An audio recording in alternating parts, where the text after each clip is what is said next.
तो hello everyone, कैसे हैं आप सभी। मैं हूं दीपिका और आज हम पढ़ने वाले हैं न्यूरल कंट्रोल एंड कोऑर्डिनेशन। तो जल्दी से शुरू करते हैं इस चैप्टर। ये जो चैप्टर है इसके अंदर हम एक्सप्लोर करेंगे कि कैसे ह्यूमन बॉडी जो है वो इंटरनल और एक्सटर्नल स्टिमुलस को डिटेक्ट करती है। स्टिमुलस कोई भी, स्टिमुलस का मतलब होता है कोई भी तरीके का ट्रिगर या फिर आपके एनवायरमेंट में कोई भी तरीके का चेंज, जैसे कि लाइट हुआ, टेम्परेचर या फिर प्रेशर, जिसके अगेंस्ट में आपकी बॉडी जो है वो रिस्पॉन्ड करती है। किसके थ्रू? Through neural mechanism. ठीक है। जो नर्वस सिस्टम होता है वो न्यूरॉन्स से बना होता है और न्यूरॉन्स हम सबके जो नर्वस सिस्टम है उसका बेसिक यूनिट होता है। ठीक है। Basic unit of neural system कौन है? न्यूरॉन्स है, जो कि हमारे बॉडी में एक कम्युनिकेशन नेटवर्क की तरह काम करते हैं, जो कि इंश्योर करते हैं कि हमारी बॉडी में एक प्रॉपर रिस्पॉन्स आए प्रॉपर कोऑर्डिनेशन के लिए। तो हम इसमें सबसे पहले जो स्ट्रक्चर है और टाइप्स ऑफ न्यूरॉन्स जो होते हैं वो स्टडी करेंगे। फॉर एग्जांपल मोटर न्यूरॉन्स, जो कि ब्रेन से मसल्स की तरफ सिग्नल ट्रांसमिट करते हैं, ब्रेन से मसल की तरफ। ठीक है। अभी इसका एक एग्जांपल समझते हैं। फॉर एग्जांपल आपने किसी गर्म बर्तन को टच कर दिया। ठीक है। अब रिस्पॉन्स इतना क्विक होगा कि आपके जो फिंगर्स पे जो न्यूरॉन्स होंगे उन्होंने उस टेम्परेचर को डिटेक्ट किया। वो जो सिग्नल था वो ट्रांसमिट होकर तुरंत ब्रेन तक गया, ब्रेन ने डिटेक्ट किया कि गर्म है और वो सिग्नल दोबारा आपके हाथ तक आता है और वो आपके हैंड के मसल्स को पुल करता है और आप तुरंत अपना हाथ खींच लेते हैं। ये चीज आप सभी के साथ कभी ना कभी लाइफ में हुई है, एक नहीं दो बार नहीं बहुत बार हुई है। आप सबने ये चीज एक्सपीरियंस की है कि कितना फास्ट होता है। ठीक है। अब आप सोचिए कि ये जो रिस्पॉन्स आया, ये जो डिटेक्शन हुआ, ट्रांसमिशन हुआ सिग्नल का, अगर ये इतना क्विक नहीं होता जितना होता है, इसका इम्पोर्टेंस बहुत ज्यादा है। फॉर एग्जाम्पल मान लीजिए कि ये जो ट्रांसमिशन हो रहा है सिग्नल का ये स्लो होता। आप गर्म बर्तन को टच करते पहले, फिर वो जो फिंगर्स के थ्रू, आपके हैंड के थ्रू जो सिग्नल है वो ट्रांसमिट होके धीरे धीरे आराम से आहिस्ता आहिस्ता ब्रेन तक जाता। ब्रेन उसे डिटेक्ट करता, फिर शांति से धीरे से आपका ब्रेन जो है आपके हैंड्स के मसल को बोलता कि अरे वो गर्म है, हाथ को खींचना पड़ेगा। इतनी देर में तो आपका हाथ बुरी तरीके से जल चुका होगा जब तक आप फील करेंगे कि आपने जिस बर्तन को टच किया है वो गर्म। ठीक है। तो इसका जो क्विकनेस है वो कितना वाइटल है हमारी बॉडी को प्रोटेक्ट करने के लिए फ्रॉम द हार्म। ठीक है। नुकसान से हमारी बॉडी को बचाने के लिए इसका वाइटलनेस जो है बहुत ज्यादा है, इसका क्विकनेस है जो है उसका इम्पोर्टेंस बहुत ज्यादा है। और ये जो है हमारे डे टू डे लाइफ की एक्टिविटीज होती है उनकी एफिशिएंसी को भी मेंटेन करके रखता है। उसके बाद हम एक्सप्लोर करेंगे सेंट्रल नर्वस सिस्टम को, जिसमें ब्रेन और स्पाइनल कॉर्ड आते हैं। पेरिफेरल नर्वस सिस्टम हम देखेंगे, जो नर्व्स है जो हैं वो एक्सटेंड जो हो रहे हैं स्पाइनल कॉर्ड से, उनके बारे में हम देखेंगे।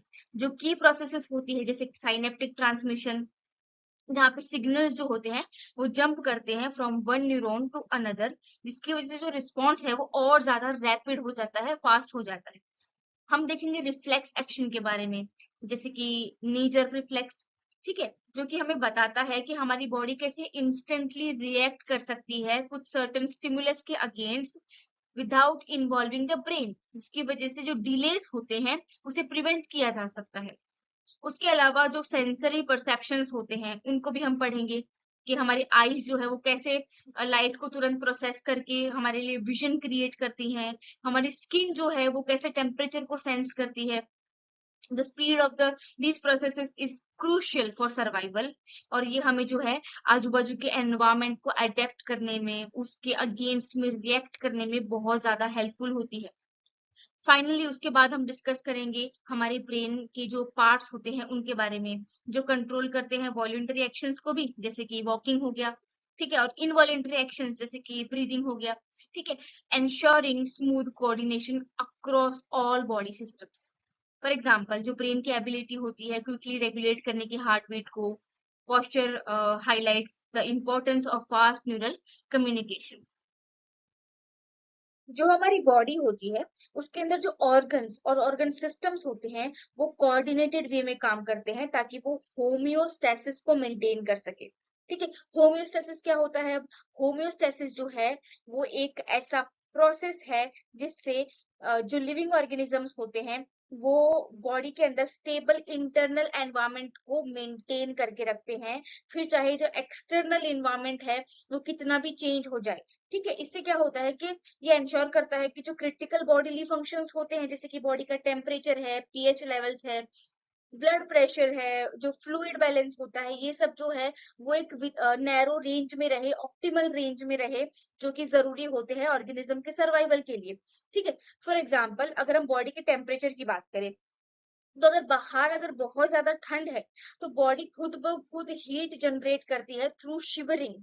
ठीक है, और अगर बाहर बहुत ज्यादा गर्मी है तो जो स्वेटिंग होती है उसके थ्रू बॉडी का टेम्परेचर जो है वो कूल डाउन हो जाता है। तो इससे जो है इस तरीके से जो है वो बॉडी में होम्योस्टेसिस मेंटेन होके रखता है। होम्योस्टेसिस मतलब क्या होता है कि इंटरनल जो एनवायरनमेंट है उसे स्टेबल रखना है, भले बाहर का एनवायरनमेंट कितना भी चेंज क्यों ना हो जाए। अब कोऑर्डिनेशन जो है वो रिफर करता है to the process through which two और more organs work together and support each others function. दो या फिर दो से ज्यादा ऑर्गन साथ में काम करेंगे और एक दूसरे के फंक्शन को सपोर्ट करेंगे, उसे हम कोऑर्डिनेशन कहते हैं। फॉर एग्जाम्पल, ठीक है, ड्यूरिंग फिजिकल एक्सरसाइज, आप जब फिजिकल एक्सरसाइज करते हो तो मसल जो है वो ज्यादा एनर्जी डिमांड करते हैं। अब ये जो इंक्रीज एनर्जी रिक्वायरमेंट है, इसे अगर आपको फुलफिल करना है तो आपको ज्यादा ऑक्सीजन की जरूरत पड़ेगी। ठीक है, अब इसकी वजह से क्या होगा कि रेस्पिरेशन का रेट इंक्रीज हो जाएगा, हार्ट रेट इंक्रीज हो जाएगा, ब्लड का फ्लो इंक्रीज हो जाएगा। अब अगर हार्ट जो है वो ज्यादा काम कर रहा है तो हार्ट जो है वो पंप करेगा फास्टर, ब्लड वेसल्स भी डायलेट हो जाएंगे और ऑक्सीजन और न्यूट्रिएंट्स जो है अब डिलीवर होंगे more efficiently to the muscles. Once the exercise stops, एक बार जब एक्सरसाइज बंद हो जाएगी, जो ये जो हाइटन्ड एक्टिविटीज हैं जो एकदम से बढ़ गई थी, मसल्स की, लंग्स की, हार्ट की, ब्लड वेसल्स की, इनफैक्ट किडनीज की भी, ये ग्रेजुअली नॉर्मल होने लग जाती है। This shows that multiple organs including the heart, lungs, muscles and kidneys are coordinated during physical activities to maintain proper functioning। जितने भी मल्टीपल ऑर्गन्स हैं सबकी जो एक्टिविटीज है वो कोऑर्डिनेटेड वे में चलती रहती हैं जब हम फिजिकल एक्टिविटीज कर रहे होते हैं। अब दो मेजर सिस्टम्स होते हैं बॉडी के अंदर, पहला है न्यूरल सिस्टम, दूसरा होता है एंडोक्राइन सिस्टम। ठीक है, जो कि साथ में काम करते हैं टू एंश्योर कोऑर्डिनेशन। ठीक है, the neural system is responsible for rapid communication through point two point electrical signals, जो कि अलाउ करता है क्विक रिस्पॉन्सेस को, जो हमने ऑलरेडी बात की थी कि जो सिग्नल ट्रांसमिशन होता है वो सब किसके थ्रू होगा, न्यूरल सिस्टम के थ्रू होगा। अब जो एंडोक्राइन सिस्टम बचा वो क्या करता है, कोऑर्डिनेट करता है थ्रू हार्मोन्स। ठीक है, जो कि रेगुलेट करता है प्रोसेसेस को over a longer period, maintaining the chemical balance को मेंटेन करके लॉन्ग पीरियड के लिए प्रोसेसेस को रेगुलेट करता है। तो इस चैप्टर में हम न्यूरल सिस्टम के ऊपर फोकस करने वाले हैं। ह्यूमन बॉडी के अंदर जो काफी सारे मैकेनिज्म्स को जो है हम स्टडी करेंगे इसमें, जो कि न्यूरल कोऑर्डिनेशंस में काम आते हैं। जैसे कि हम बात करेंगे ट्रांसमिशन ऑफ नर्व इम्पल्स की, कैसे इलेक्ट्रिकल सिग्नल्स जो है वो न्यूरॉन्स के थ्रू सेंड होते हैं। फिर हम बात करेंगे इम्पल्स कंडक्शन अक्रॉस साइनेप्सिस, कैसे जो सिग्नल्स है वो ट्रांसमिट होते हैं बिटवीन न्यूरॉन्स या फिर मसल्स के, न्यूरॉन्स टू मसल्स में कैसे ट्रांसमिट होते हैं। फिर जो फिजियोलॉजी होता है रिफ्लेक्स एक्शन का, उसे हम स्टडी करेंगे कि कैसे जो बॉडी है वो ऑटोमेटिक और क्विक रिस्पॉन्सेस देती है अगेंस्ट द स्टिमुलस। जैसे कि हमने ऑलरेडी डिस्कस किया था कि हम कैसे अपना हाथ तुरंत विड्रॉ कर लेते हैं जैसे ही हम लोग किसी हॉट ऑब्जेक्ट को टच करते हैं। तो ये जो रिस्पॉन्स, जो ये जितनी भी प्रोसेसेस होती हैं वो इंश्योर करती हैं कि हमारी जो बॉडी है वो क्विकली रिस्पॉन्ड करे जैसे ही कोई चेंज होता है एनवायरमेंट में, और जो ओवरऑल बैलेंस है उसे मेंटेन करके रखे। जैसा कि हम लोग ऑलरेडी डिस्कस कर चुके हैं कि जो न्यूरल सिस्टम होता है उसमें स्पेशलाइज्ड सेल्स होते हैं जिसे न्यूरॉन्स कहा जाता है। न्यूरॉन्स क्या थे, याद कीजिए, basic unit of nervous system. क्या, basic unit of nervous system, जो अलाउ करते हैं एनिमल्स को to detect, to receive and to transmit various stimuli, detect, receive and transmit various stimuli। अगर हम सिंपल एनिमल्स की बात करें जैसे कि हाइड्रा, तो उसमें जो न्यूरल सिस्टम होता है ना वो काफी बेसिक सा होता है, एकदम सिंपल सा। ठीक है, ज्यादा कुछ नहीं होता है, न्यूरॉन्स का नेटवर्क होता है सिंपल सा। ठीक है, उसके बाद अगर हम किस इंसेक्ट्स की बात करें तो उनमें जो न्यूरल सिस्टम होता है वो थोड़ा एडवांस्ड होता है। ब्रेन भी होता है और मल्टीपल गैंग्लिया होते हैं। अब ये गैंग्लिया जो टर्म है उसका मतलब क्या होता है कि जो न्यूरॉन सेल्स होते हैं ना, न्यूरॉन सेल्स बॉडीज, इनका क्लस्टर बना होता है और वो लोकेटेड होता है आउटसाइड द ब्रेन। ठीक है, न्यूरॉन सेल का क्लस्टर जो कि लोकेटेड होगा ब्रेन के बाहर।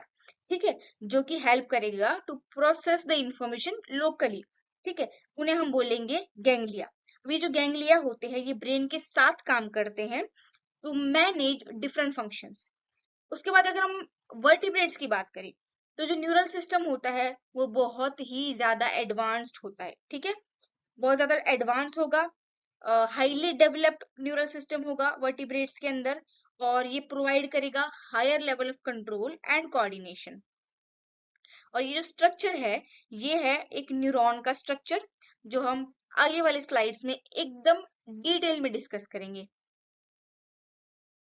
अगर हम बात करें ह्यूमन न्यूरल सिस्टम की, तो ह्यूमन न्यूरल सिस्टम जो है वो एक काफी कॉम्प्लेक्स कम्युनिकेशन नेटवर्क है जो हमारी बॉडी को प्रॉपर फंक्शनिंग करवाता रहता है। अब इसे सिंपलर बनाने के लिए, सिंपली अंडरस्टैंड करने के लिए, बिना कॉम्प्लिकेट किए हम इसे दो पार्ट्स में डिवाइड कर देंगे। पहला है सेंट्रल न्यूरल सिस्टम जिसे हम सीएनएस बोल सकते हैं। दूसरा है पेरिफेरल न्यूरल सिस्टम जिसे हम पीएनएस बोल सकते हैं। अब हम सेंट्रल न्यूरल सिस्टम को एकदम इजीली समझने की कोशिश करते हैं बिना कॉम्प्लिकेट किए। ये जो है वो कंट्रोल सेंटर होता है बॉडी की तरह, बॉडी के अंदर। ठीक है, कंट्रोल सेंटर की तरह काम करेगा हमारी बॉडी में। इसमें जो है वो ब्रेन और स्पाइनल कॉर्ड इंक्लूड होते हैं। बिल्कुल ध्यान दीजिएगा, याद रखना है। सेंट्रल न्यूरल सिस्टम में कौन आता है? ब्रेन और स्पाइनल कॉर्ड। अब जैसे कंप्यूटर कैसे इंफॉर्मेशन को प्रोसेस करता है, वैसे ही हमारा जो सेंट्रल न्यूरल सिस्टम है वो प्रोसेस करता है हर उस चीज को जो हमारी बॉडी के अंदर या फिर हमारी बॉडी के बाहर हो रही है, और क्विक डिसीजंस लेने में मदद करता है कि उसके अगेंस्ट में हमें कैसे रिस्पॉन्ड करना है। ठीक है, क्लियरली समझ में आ गया? सेंट्रल न्यूरल सिस्टम में कौन आते हैं? ब्रेन और स्पाइनल कॉर्ड। जैसे कंप्यूटर जो इंफॉर्मेशन होता है उसे प्रोसेस करता है, वैसे ही सेंट्रल नर्वस सिस्टम हमारी बॉडी में सारे इंफॉर्मेशन को प्रोसेस करेगा। ठीक है, सारे इंफॉर्मेशन को प्रोसेस करेगा। बॉडी के अंदर क्या चल रहा है, बॉडी के बाहर क्या चल रहा है, क्या डिसीजन लेना है, कैसे रिस्पॉन्ड करना है, सब कुछ कौन करेगा? Central neural system. उसके बाद हम बात करेंगे पेरिफेरल न्यूरल सिस्टम के बारे में। ठीक है, अब जो पेरिफेरल न्यूरल सिस्टम होता है ये एक कम्युनिकेशन नेटवर्क की तरह होता है, एक जाल बिछा हुआ है पूरा। ठीक है, और ये जो नेटवर्क है कहाँ कनेक्ट हो रहा है? सेंट्रल नर्वस सिस्टम में जाके कनेक्ट हो रहा है। ठीक है, आप मान लीजिए, इमेजिन कीजिए ऊपर की तरफ सेंट्रल नर्वस सिस्टम है, उसके जस्ट नीचे पेरिफेरल नर्वस सिस्टम है, और उसके नीचे आ रहे हैं आपके बॉडी के जितने भी rest of the body, organs हो, कुछ भी हो, रेस्ट ऑफ द बॉडी उसके नीचे आ रही है। जो आपका सेंट्रल नर्वस सिस्टम है और आपकी जो बॉडी है उसको कनेक्ट करने का, उसके बीच में कम्युनिकेशन करवाने का काम कौन कर रहा है? पेरिफेरल न्यूरल सिस्टम करवा रहा है। क्यों करवा रहा है, कैसे करवा रहा है? उसके पास सारे नर्व्स आ जाते हैं। ठीक है, जो कैरी करती है मैसेजेस को। मैसेज को कैसे कैरी करेंगी? मैसेजेस को बॉडी में, जैसे कि कोई मैसेज है जो बॉडी से ब्रेन तक लेके जाना है, फिर स्पाइनल कॉर्ड तक लेके जाना है, तो ये जो पेरिफेरल न्यूरल सिस्टम है वो लेके जाएगा। या फिर सेंट्रल नर्वस सिस्टम से कोई जो सॉरी बॉडी से कोई मैसेज जो है वो लेके आना है अपने सेंट्रल न्यूरल सिस्टम में, फिर सेंट्रल न्यूरल सिस्टम से कोई मैसेज जो है वो लेके जाना है बॉडी के पार्ट्स तक। तो ये जो काम है मैसेज लेके जाने का और लेके आने का, ये कौन कर रहा है? पेरिफेरल न्यूरल सिस्टम कर रहा है। ठीक है, कोई भी मैसेज है, कोई भी सिग्नल है, वो ट्रांसमिट करने का काम कौन कर रहा है? लेके जाने का और लेके आने का काम कौन कर रहा है? पेरिफेरल न्यूरल सिस्टम करवा रहा है। ये कनेक्शन की तरह काम करेगा, एक नेटवर्क की तरह काम करेगा, एक कम्युनिकेशन सिस्टम की तरह काम करेगा between the central nervous system and the rest of the body. Central nervous system में कौन आता है? ब्रेन और स्पाइनल कॉर्ड, यानी कि रेस्ट ऑफ द बॉडी को कनेक्ट करना है स्पाइनल कॉर्ड और ब्रेन से। कौन करवाएगा? Peripheral neural system. I hope it is clear. अब क्या है, जैसे मैंने आपको भी बताया कि पेरिफेरल न्यूरल सिस्टम जो है वो एक कम्युनिकेशन का काम कैसे कर रहा है, नेटवर्क कैसे बना रहा है, क्योंकि उसके पास नर्व्स है। तो उसके पास कौन कौन से टाइप के नर्व्स हैं? ठीक है, उसके पास दो टाइप के नर्व्स हैं, एक है अफरंट और एक है इफरंट। दोनों में एक एक अल्फाबेट का ही अंतर है। ठीक है, अफरंट फाइबर्स और इफरंट फाइबर्स। अब ये जो एफरंट और इफरंट फाइबर्स है वो क्या करते हैं? पहले हम एफरंट फाइबर्स के बारे में स्टडी करते हैं। एफरंट फाइबर्स जो है वो सेंसर्स की तरह काम करते हैं। ठीक है, सेंसर्स की तरह ये क्या करेंगे? ये कैरी करेंगे इंफॉर्मेशन को फ्रॉम बॉडी। बॉडी में क्या, जैसे कि टिश्यू कोई है, कोई ऑर्गन है, इसमें से बॉडी के कोई भी ऑर्गन से या फिर टिश्यू से इंफॉर्मेशन जब लेके जानी होगी ब्रेन तक या फिर स्पाइनल कॉर्ड तक, तब कौन लेके जाएगा? एफरेंट फाइबर्स लेके जाएंगे। ठीक है, कहाँ पहुंचाना है इंफॉर्मेशन? ब्रेन तक या फिर स्पाइनल कॉर्ड तक। ठीक है, कहाँ से? कोई भी टिश्यू या फिर ऑर्गन से, तो कौन लेके जा रहा है? Efferent fibres. कहाँ जाना है? ब्रेन या फिर स्पाइनल कॉर्ड से। कहाँ से जाना है? हमारे कोई भी बॉडी के टिश्यू से या फिर ऑर्गन से, मतलब बॉडी से लेके ब्रेन या फिर स्पाइनल कॉर्ड तक जब जाना है, तब एफरेंट फाइबर्स काम करते हैं, ये लेके जाएंगे, सेंसर्स की तरह काम करेंगे। एग्जाम्पल, गरम बर्तन टच कर दिया आपने, ठीक है, तो आपके जो हैंड में नर्व्स होंगी वो तुरंत उसे सेंस करेंगी और वो मैसेज वो पहुंचाएंगी ब्रेन तक, और ब्रेन को बोलेंगी कि ये गर्म है। तो ये काम कौन कर रहा है? एफरेंट फाइबर्स कर रहे हैं। ठीक है, कौन कर रहा है? Efferent fibres. अब हम बात करेंगे इफरेंट फाइबर्स की। अब आप सोचिए कि अगर एफरेंट फाइबर्स जो हैं वो बॉडी से ब्रेन या फिर स्पाइनल कॉर्ड की तरफ जा रहे हैं, तो इफरेंट फाइबर्स क्या करेंगे? वो ब्रेन या फिर स्पाइनल कॉर्ड से यानी कि सेंट्रल नर्वस सिस्टम से वापस जो है मैसेज लेके आएंगे हमारे बॉडी के टिश्यूज या फिर ऑर्गन्स तक। ठीक है, ये जो होते हैं इफरेंट फाइबर्स, ये किस क्या काम करेंगे? इंस्ट्रक्शंस को वापस लेके जाएंगे। ठीक है, ये सिग्नल्स जो ब्रेन हमारा जो हमारा ब्रेन है फिर स्पाइनल कॉर्ड है, मतलब जो सेंट्रल नर्वस सिस्टम है, वो जो भी सिग्नल देगा, ठीक है, उसे लेके जाएंगे हमारी बॉडी तक, हमारे बॉडी के टिश्यूज में और ऑर्गन्स में। जब आपके बॉडी को मैसेज मिलता है, कौन सा मैसेज? कि आपने किसी गर्म चीज को टच किया है, तो ये मैसेज वापस भेजेगा थ्रू इफरेंट फाइबर्स। आपके मसल्स को बोलेगा कि आपको अपना हाथ पीछे खींचना पड़ेगा, वरना हाथ जल जाएगा। ठीक है, तो आई होप एफरेंट फाइबर्स और इफरेंट फाइबर्स समझ में आ गया है विथ एग्जांपल। जब हम लोग बॉडी के टिश्यू या फिर ऑर्गन से ब्रेन की तरफ जाते हैं, स्पाइनल कॉर्ड की तरफ जाते हैं, मतलब सेंट्रल नर्वस सिस्टम की तरफ जाते हैं, तो एफरेंट फाइबर्स काम करेंगे। एफरेंट फाइबर्स क्या कर रहे हैं? इम्पल्स को ट्रांसमिट कर रहे हैं बॉडी से सेंट्रल नर्वस सिस्टम की तरफ। और एफरेंट फाइबर्स क्या कर रहे हैं? इफरेंट फाइबर्स क्या कर रहे हैं? वो जो सेंट्रल नर्वस सिस्टम से जो भी इंफॉर्मेशन वापस लेके आना है बॉडी तक, वो इफरेंट फाइबर्स करेंगे। अब हम देखेंगे जो हमारा पेरिफेरल नर्वस सिस्टम है उसमें कौन कौन से डिविजन्स हैं। ठीक है, उसमें मेनली दो डिविजन्स है, सोमैटिक न्यूरल सिस्टम और ऑटोनॉमिक न्यूरल सिस्टम। दोनों को डिटेल में स्टडी करते हैं। जो सोमैटिक नर्वस सिस्टम होता है, ये जो है वो कंट्रोल करता है वॉलेंटरी मूवमेंट्स। वॉलेंटरी मूवमेंट्स क्या होते हैं? वो मूवमेंट्स जो आपके कंट्रोल में हैं, जो आप खुद कंट्रोल कर सकते हैं। जैसे कि आपको भागना है, आपको अपना हैंड लिफ्ट करना है, ठीक है, आपको अपना हैंड मूव करना है, आपको अपनी गर्दन मूव करनी है, ये सब वॉलेंटरी मूवमेंट्स है, आप खुद कर सकते हो, आपके कंट्रोल में है, आप अपने हिसाब से कर सकते हो। तो सोमैटिक नर्वस सिस्टम जो है वो वॉलेंटरी मूवमेंट्स को कंट्रोल करता है। अब ये क्या करेगा? मैसेज को रिले करेगा from central nervous system to your skeletal muscles. ठीक है, जब भी आप सोमेटिक, आप जब वॉलेंटरी मूवमेंट्स की बात करते हो तो उसमें मेनली स्केलेटल मसल्स ही आएंगे विद मूवमेंट। ठीक है, आप मोस्टली जो काम कर सकते हो जो आपकी मर्जी का हो वो स्केलेटल मसल्स के थ्रू ही कर सकते हो। तो सेंट्रल नर्वस सिस्टम से आपके स्केलेटल मसल्स तक जो भी है आता है वो सोमेटिक नर्वस सिस्टम करेगा। थिंक ऑफ लाइक दिस, कि जब आप डिसाइड करते हो कि आपको अपना हैंड लिफ्ट करना है, भागना है, ये सब का इसमें ये सब में कौन काम कर रहा होगा? Somatic neural system. ठीक है, जैसे आप सोचो कि आपको भागना है, आप भागना शुरू करते हो, तो सोमैटिक न्यूरल सिस्टम वहां पे काम कर रहा होगा। उसके बाद आता है ऑटोनॉमिक न्यूरल सिस्टम। अगर सोमैटिक न्यूरल सिस्टम में वॉलेंटरी काम कंट्रोल हो रहे हैं, तो ऑटोनॉमिक में क्या होगा? इनवॉलेंटरी जितने भी काम होंगे वो कंट्रोल होंगे। इनवॉलेंटरी क्या? जो आप कंट्रोल नहीं कर सकते, जैसे कि आपका हार्ट का बीट करना, आपका डाइजेशन, ये आप कंट्रोल नहीं कर सकते हो। आप सोचो कि नहीं, मुझे 10 मिनट के लिए मेरा हार्ट बीट स्टॉप करना है, आप नहीं कर सकते हो। चाहो कि मैंने अभी खाना खाया है, अभी 2-5 मिनट मेरा डाइजेशन नहीं होना चाहिए, अभी आधा घंटा मेरा डाइजेशन नहीं होना चाहिए, आप नहीं कर सकते हो, आपके कंट्रोल में ही नहीं है। तो ये आपकी इनवॉलेंटरी एक्शंस को कंट्रोल करता है, यानी कि कोई इसके बारे में सोचने की जरूरत ही नहीं है। जैसे कि आपका हार्ट बीट हो गया, डाइजेशन हो गया, जैसे मैंने पहले भी बोला आपको। ठीक है, जो ऑटोनॉमिक न्यूरल सिस्टम है वो दो में डिवाइडेड है, फर्दर क्लासिफाइड है दो में, सिंपैथेटिक न्यूरल सिस्टम और पैरासिम्पैथेटिक न्यूरल सिस्टम। अब ये दोनों क्या होते हैं? जो सिंपैथेटिक न्यूरल सिस्टम होता है, ये कब कब एकदम काम करने लगेगा? जब आपको कोई इमरजेंसी होगी, कोई इमरजेंसी सिचुएशन होगी। इसे फाइट और फ्लाइट सिचुएशन भी कहा जाता है। ठीक है, फाइट मतलब या तो लड़ लो या फिर भाग जाओ, फ्लाइट। ठीक है, फॉर एग्जाम्पल, एक कुत्ता आपके ऊपर सडनली बार्क करना शुरू कर दे, आपके पीछे भागने लगे, तो आपका जो हार्ट है वो रेसिंग स्टार्ट कर देगा, मतलब एकदम आपकी हार्ट बीट फास्ट हो जाएगी और आप तुरंत डिसाइड करोगे कि आपको तुरंत कैसे रिएक्ट करना है, आपको भागना पड़ेगा, आपको जो भी करना है आप तुरंत डिसाइड करोगे, आप एकदम डर जाते हो, आपकी बॉडी पूरी डर जाती है। उस वक्त कौन काम करता है? सिंपैथेटिक न्यूरल सिस्टम काम करता है। उसके बाद आता है पैरासिम्पैथेटिक न्यूरल सिस्टम। ये एकदम कामिंग सिस्टम होता है, ठीक है। जब आपको थिंग्स को काम डाउन करना होता है, एनर्जी को कंजर्व करना होता है, तब पैरासिम्पैथेटिक न्यूरल सिस्टम काम कर रहा होता है। ये क्या है? रेस्ट एंड डाइजेस्ट मोड जैसा होता है, ठीक है। जैसे कि आपने खाना खा लिया है, उसके बाद आप आराम से रेस्ट कर रहे हो, डाइजेशन हो रहा है, धीरे धीरे आपका हार्ट का रेट स्लो है।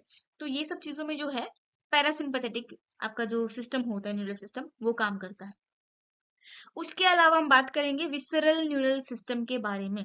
ये एक स्पेशल पार्ट होता है पेरिफेरल नर्वस न्यूरल सिस्टम का, ठीक है। पीएनएस का पार्ट होता है विसरल नर्वस सिस्टम, जो कि डील करता है विथ इंटरनल ऑर्गन्स, यानी कि विसरा, ठीक है। इंटरनल ऑर्गन्स मतलब विसरा, इसलिए इसको विसरल न्यूरल सिस्टम बोला गया है। ये क्या करेगा? ये मैसेजेस सेंड करेगा from brain to your internal organs, जैसे कि आपका stomach, heart, lungs, kidney etcetera, और फिर उन मैसेजेस को वापस ब्रेन तक भी लेके जाएगा। मतलब आपके ऑर्गन्स और आपके ब्रेन का बीच का कम्युनिकेशन कौन करवा रहा है? विसरल न्यूरल सिस्टम करवा रहा है। ब्रेन से मैसेजेस ऑर्गन्स को देना है, ऑर्गन का मैसेजेस ब्रेन को देना है, यहाँ से वहां, वहां से यहाँ, ऑर्गन से ब्रेन, ब्रेन से ऑर्गन, मैसेजेस ट्रांसमिट करने का काम करता है विसरल न्यूरल सिस्टम। विसरा से याद रखो, विसरा का मतलब होता है इंटरनल ऑर्गन्स, ठीक है। ये कम्युनिकेशन लूप की तरह होता है, जो आपके इंटरनल ऑर्गन्स की जो प्रोसेसिंग होती है, ताकि वो स्मूथली होती रहे। आपको पता भी नहीं चलेगा, आपको नहीं पता चलेगा कि आपका आपका ब्रेन जो है आपके हार्ट को कोई मैसेज सेंड कर रहा है, या फिर आपका हार्ट जो है आपके ब्रेन को मैसेज सेंड कर रहा है, आपको कुछ पता नहीं होता है। आपके नोटिसिंग के बिना ही सारे काम होते रहेंगे। इन शॉर्ट, अगर हम बोले तो न्यूरल सिस्टम जो होता है वो कॉन्स्टेंटली काम करता रहता है, ताकि आपकी बॉडी में बैलेंस बना रहे, ठीक है, चाहे आपको उसके बारे में पता हो या ना हो। Neurons as structural and functional unit of neural system. जैसा कि मैंने आपको पहले भी बोला था कि जो न्यूरॉन्स होते हैं उन्हें basic unit of neural system कहा जाता है। तो अगर हम इस न्यूरॉन के स्ट्रक्चर की बात करें, तो इसकी बॉडी को इसके पूरे स्ट्रक्चर को 3 मेन पार्ट्स में डिवाइड किया गया है। पहला है सेल बॉडी, ये जो इतना पार्ट है इसे सेल बॉडी कहा जाता है, और सोमा भी कहा जाता है, सोमा। इसके ऊपर जो ये ब्रांचिंग लाइक स्ट्रक्चर्स दिख रहे हैं, इन्हें कहा जाता है डेंड्राइट्स, ठीक है।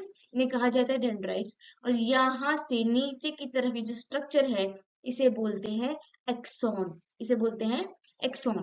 तो अब हम इन स्ट्रक्चर्स को एक एक करके देखते हैं कि क्या फंक्शन करते हैं। तो सबसे पहले हम बात करेंगे सेल बॉडी की, ठीक है। ये जो पार्ट है सोमा, सोमा की बात करेंगे। ये जो है सेल बॉडी या फिर सोमा, ये जो है वो न्यूरॉन के कंट्रोल सेंटर की तरह काम करता है। इसके पास एक न्यूक्लियस होता है जो सेंटर में दिखाई दे रहा है। ये न्यूक्लियस होता है जो कि इस सेल के ब्रेन की तरह काम करेगा, और उसके अलावा उसके इर्द गिर्द में होता है इसका साइटोप्लाज्म, जो कि एक जेली लाइक सब्सटेंस होता है। अब इस साइटोप्लाज्म में क्या होगा? ये जो साइटोप्लाज्म है इसमें हम टिपिकल सेल लाइक ऑर्गेनेल्स देख सकते हैं। उसके अलावा एक स्पेशल चीज होती है, स्पेशल ग्रैन्युलर बॉडीज होंगी जिसे निसल्स ग्रैन्यूल्स कहा जाएगा, ठीक है। Nissl's granules. अब ये जो निसल्स ग्रैन्यूल्स है वो क्या करेंगे? न्यूरॉन जो है उसकी प्रॉपर फंक्शनिंग जो है वो अगर आप चाहते हो कि होती रहे, तो उसके लिए कुछ प्रोटीन्स बनना जरूरी होता है। और ये निसल्स ग्रैन्यूल्स ग्रैन्यूल्स क्या करेंगे? उन प्रोटीन्स को यहाँ पे सिंथेसाइज करेंगे। तो निसल्स ग्रैन्यूल्स क्या करेंगे? वो प्रोटीन्स जो कि न्यूरॉन के प्रॉपर फंक्शनिंग के लिए जरूरी होते हैं उनका सिंथेसिस करेंगे, ठीक है। तो ये इतना ही है सेल बॉडी के लिए। सोमा है, उसमें न्यूक्लियस है, साइटोप्लाज्म है, वहां पे सेल ऑर्गेनल्स होंगी और निसल्स ग्रैन्यूल्स होंगे, जो कि प्रोटीन्स बनाएंगे for proper functioning of cell body और न्यूरॉन। उसके बाद आते हैं डेंड्राइट्स, ये स्ट्रक्चर, ठीक है, इन्हें बोलते हैं डेंड्राइट्स। ये जो है वो शॉर्ट ब्रांचिंग फाइबर्स जैसे होते हैं जो सेल बॉडी से बाहर की तरफ निकले हुए रहते हैं, ठीक है। डेंड्राइट्स जो है वो रिस्पॉन्सिबल होते हैं फॉर रिसीविंग सिग्नल्स, ठीक है, for receiving signals from other neurons and transmitting them toward the cell body. मतलब बाहर की तरफ से, यहाँ पे इसके आगे जितने भी न्यूरॉन्स होंगे उसमें से जो सिग्नल्स आ रहे होंगे उनको ये डेंड्राइट्स जो है वो समझेंगे, कैच करेंगे और उन्हें फर्दर ट्रांसमिट करेंगे टू द सेल बॉडी। ठीक है, अगर आप चाहो तो एक एग्जांपल से समझ सकते हो कि ये जो डेंड्राइट्स हैं वो न्यूरॉन के लिए ईयर्स का काम करेंगे, कान के जैसा काम। मतलब जितने भी आजू बाजू बाकी के न्यूरॉन्स होंगे उनसे मैसेजेस को ये सुनते हैं और सुनकर उस मैसेज को पास करेंगे किसको, सेल बॉडी को। ठीक है, उसके बाद हम बात करेंगे ये जो स्ट्रक्चर है, fibre like structure, long fibre like structure, इसकी जिसे कहा जाता है एक्सॉन। क्या कहा जाएगा, एक्सॉन। ये एक लॉन्ग फाइबर जैसा स्ट्रक्चर होता है जो एक्सटेंड होता है outwards from the cell body. Cell body से बाहर निकला हुआ एक स्ट्रक्चर है लॉन्ग फाइबर लाइक। ठीक है, जो कि रिस्पॉन्सिबल होता है for carrying signals away from the cell body. Cell body, dendrite से सिग्नल मिला सेल बॉडी को, अब सेल बॉडी से जो सिग्नल है वो फर्दर आगे ट्रांसमिट होगा थ्रू द एक्सॉन। अब ये जो एक्सॉन होता है उसके एंड पे, यहाँ पे ब्रांच लाइक स्ट्रक्चर्स होगा, जैसे आप और देख ही सकते हो कि ये ब्रांचिंग स्ट्रक्चर है। अब यहाँ पे ना टाइनी बल्ब लाइक स्ट्रक्चर्स आपको दिख रहे होंगे, जो राउंड राउंड स्ट्रक्चर्स है ये बल्ब लाइक स्ट्रक्चर्स, इन्हें कहा जाता है साइनेप्टिक नोब्स। क्या, साइनेप्टिक नोब्स। ये जो साइनेप्टिक नोब्स होते हैं ये वेसिकल्स होते हैं। ठीक है, ये वेसिकल्स होते हैं जो कुछ केमिकल्स से भरे हुए रहते हैं। अब इन केमिकल्स को एक स्पेशल नाम होता है जिसे कहा जाता है न्यूरोट्रांसमीटर्स। का क्या कहा जाता है, न्यूरोट्रांसमीटर्स, याद रखना है। साइनेप्टिक नॉब्स वेसिकल्स हैं जिसमें केमिकल फिल्ड है, उस केमिकल का नाम है न्यूरोट्रांसमीटर्स। अभी ये न्यूरोट्रांसमीटर क्या करेंगे, ये जो है सिग्नल को फर्दर नेक्स्ट न्यूरॉन या फिर जो नेक्स्ट कोई मसल है उस तक पास करेंगे। अब मान लीजिए कि इसके आगे जो नेक्स्ट न्यूरॉन है वो है, अब साइनेप्टिक नॉब्स जो है जैसे ही उन्हें एक्सॉन के थ्रू सिग्नल मिलेगा तो साइनेप्टिक नॉब्स में से न्यूरोट्रांसमीटर्स निकलेंगे, रिलीज होंगे और वो नेक्स्ट न्यूरॉन के डेंड्राइट्स को दे देंगे। ठीक है, फिर वो डेंड्राइट्स वापस सेल बॉडी को देंगे, सेल बॉडी से एक्सॉन में जाएगा, एक्सॉन से नेक्स्ट वाले जो न्यूरॉन है उसके साइनेप्टिक नॉब में पहुंचा, वहां से फिर से न्यूरोट्रांसमीटर, फिर से अगले एक्सॉन को, इस तरीके साइकिल चलता रहता है। और लास्ट में होगा अगर कोई मसल है तो मसल तक ये मैसेज पहुंच जाता है। सो आई होप ये जो इतना स्ट्रक्चर है वो क्लियरली समझ में आ गया है। अब उसके बाद हम बात करेंगे टाइप्स ऑफ न्यूरॉन्स की। ठीक है, टाइप्स ऑफ न्यूरॉन्स मतलब ये जो स्ट्रक्चर आपको दिख रहा है ये कितने टाइप का होता है और ये किसके बेसिस पे होता है, based on axon and dendrites. ये जो डेंड्राइट्स हैं वो और ये जो एक्सॉन है वो उसके बेसिस पे स्ट्रक्चर होता है तीन टाइप का। पहला होता है मल्टीपोलर न्यूरॉन्स। मल्टी, यहाँ पे क्या होगा कि एक्सॉन एक ही होगा, एक्सॉन जो है वो एक ही होगा लेकिन डेंड्राइट्स जो है वो काफी सारे होंगे। ठीक है, और ये जो है हमें कहाँ पे देखने को कॉमनली मिलेगा, सेरिब्रल कॉर्टेक्स में। ठीक है, जो कि थिंकिंग और डिसीजन मेकिंग पार्ट होता है ब्रेन का। फॉर एग्जाम्पल ये जो न्यूरॉन्स होते हैं वो हमें हेल्प करते हैं मूवमेंट के लिए, या फिर मान लीजिए आपको कोई कप रखा हुआ है उसको उठाना है तो आपको डिसाइड करना पड़ेगा कि आपको कप उठाना है, तो ऐसे जो भी डिसीजंस होते हैं उसमें जो न्यूरॉन्स है ये वाले वो हेल्प करते हैं। ओके, तो मल्टीपोलर न्यूरॉन्स क्या होते हैं, एक एक्सॉन होगा, दो या फिर दो से ज्यादा डेंड्राइट्स होंगे जो कहाँ देखने को मिलते हैं, मोस्टली सेरिब्रल कॉर्टेक्स में। उसके बाद हम बात करेंगे बाइपोलर न्यूरॉन्स की जो कि सेकेंड टाइप है। यहाँ पे क्या होगा, एक एक्सॉन है लेकिन डेंड्राइट भी एक ही है। एक्सॉन जो ये वाला स्ट्रक्चर है वो भी एक होगा और डेंड्राइट भी एक ही होगा।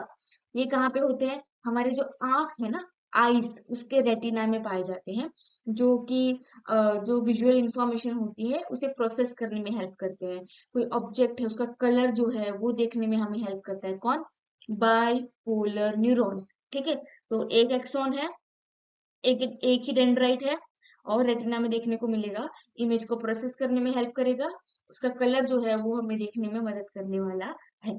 उसके बाद जो लास्ट टाइप है वो है यूनिपोलर न्यूरॉन्स। ठीक है, यहाँ पे क्या होता है कि सिर्फ एक एक्सॉन ही होगा, सिर्फ एक्सॉन और कुछ भी नहीं। और ये कहाँ होते हैं, जो एम्ब्रियोनिक स्टेज होता है ना, जब नर्वस सिस्टम का अर्ली डेवलपमेंट चल रहा होता है एम्ब्रियोनिक स्टेज में, तब ऐसे यूनिपोलर न्यूरॉन्स जो है वो देखने को मिलते हैं। लेकिन जैसे जैसे हम बड़े होते हैं, जैसे जैसे वी ग्रो, मोस्ट जो यूनिपोलर न्यूरॉन्स होते हैं वो बाकी के जो टाइप्स हैं, बाइपोलर है, मल्टीपोलर है, उनमें चेंज हो जाते हैं। लेकिन जब शुरुआती दौर में जब एम्ब्रियोनिक स्टेज में होते हैं, तब ये जो यूनिपोलर न्यूरॉन्स है वो काफी इंपॉर्टेंट रोल जो है वो प्ले करते हैं। सो आई होप जो टाइप्स ऑफ न्यूरॉन्स है वो समझ में आ गए हैं। मल्टीपोलर, एक एक्सॉन, दो या फिर दो से ज्यादा डेंड्राइट्स। उसके बाद बाइपोलर, एक एक्सॉन एक डेंड्राइट। यूनिपोलर, एक एक्सॉन ही सिर्फ होगा और एम्ब्रियोनिक स्टेज में होगा। और बाइपोलर जो होता है वो रेटिना में होंगे। इंफॉर्मेशन जो भी विजुअल इंफॉर्मेशन होगा, इमेज क्रिएट करने में, कलर देखने में हेल्प करता है। ये सेरेब्रल कॉर्टेक्स में होता है। ये जो है वो डिसीजन मेकिंग या फिर मूवमेंट का जो आपको करना होगा उसमें आपकी हेल्प करने वाला है। उसके बाद हम देखेंगे टाइप्स ऑफ एक्सॉन्स। ठीक है, ये हमने देखा type of neuron, multipolar, bipolar, unipolar. अब टाइप ऑफ एक्सॉन देखेंगे। जो एक्सॉन है ये खुद कितने टाइप का हो सकता है। अब यहाँ पे जब हम लोग ये एक्सॉन के टाइप्स देखेंगे तब हम लोग स्टडी करेंगे स्वान सेल क्या होता है, माइलिन शीथ क्या होता है और नोड ऑफ रेनवीर क्या होता है। ठीक है, तो जो एक्सॉन्स होते हैं वो मोस्टली दो टाइप के होते हैं, दो टाइप के ही होते हैं, माइलिनेटेड और नॉन माइलिनेटेड।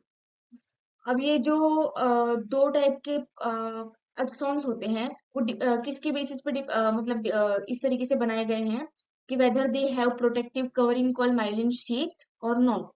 अगर माइलिन शीथ है, जो कि एक प्रोटेक्टिव लेयर है, अगर माइलिन शीथ है तो वो माइलिनेटेड है, और अगर माइलिन शीथ नहीं है तो दे आर नॉन माइलिनेटेड।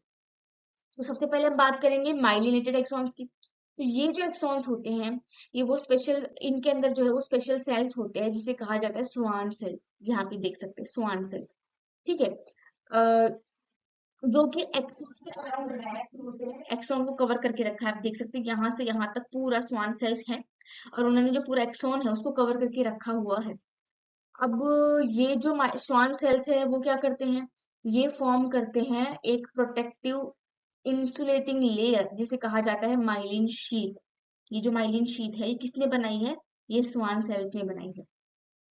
अभी जो शीथ होती है वो इंसुलेशन की तरह काम करेगी, जैसे कि वायर के अराउंड कैसे इंसुलेशन होता है वैसे ही। उसकी वजह से क्या होगा कि जो सिग्नल है वो जल्दी ट्रैवल कर पाएगा। ठीक है, सिग्नल जो है वो यहाँ से यहाँ जल्दी ट्रैवल करेगा एकदम फास्ट। क्यों? क्योंकि ये जो इंसुलेटिंग लेयर प्रेजेंट है स्वान सेल्स ने जो बनाई हुई है माइलिन शीथ, उसकी वजह से सिग्नल जो है वो जल्दी ट्रांसमिट होगा।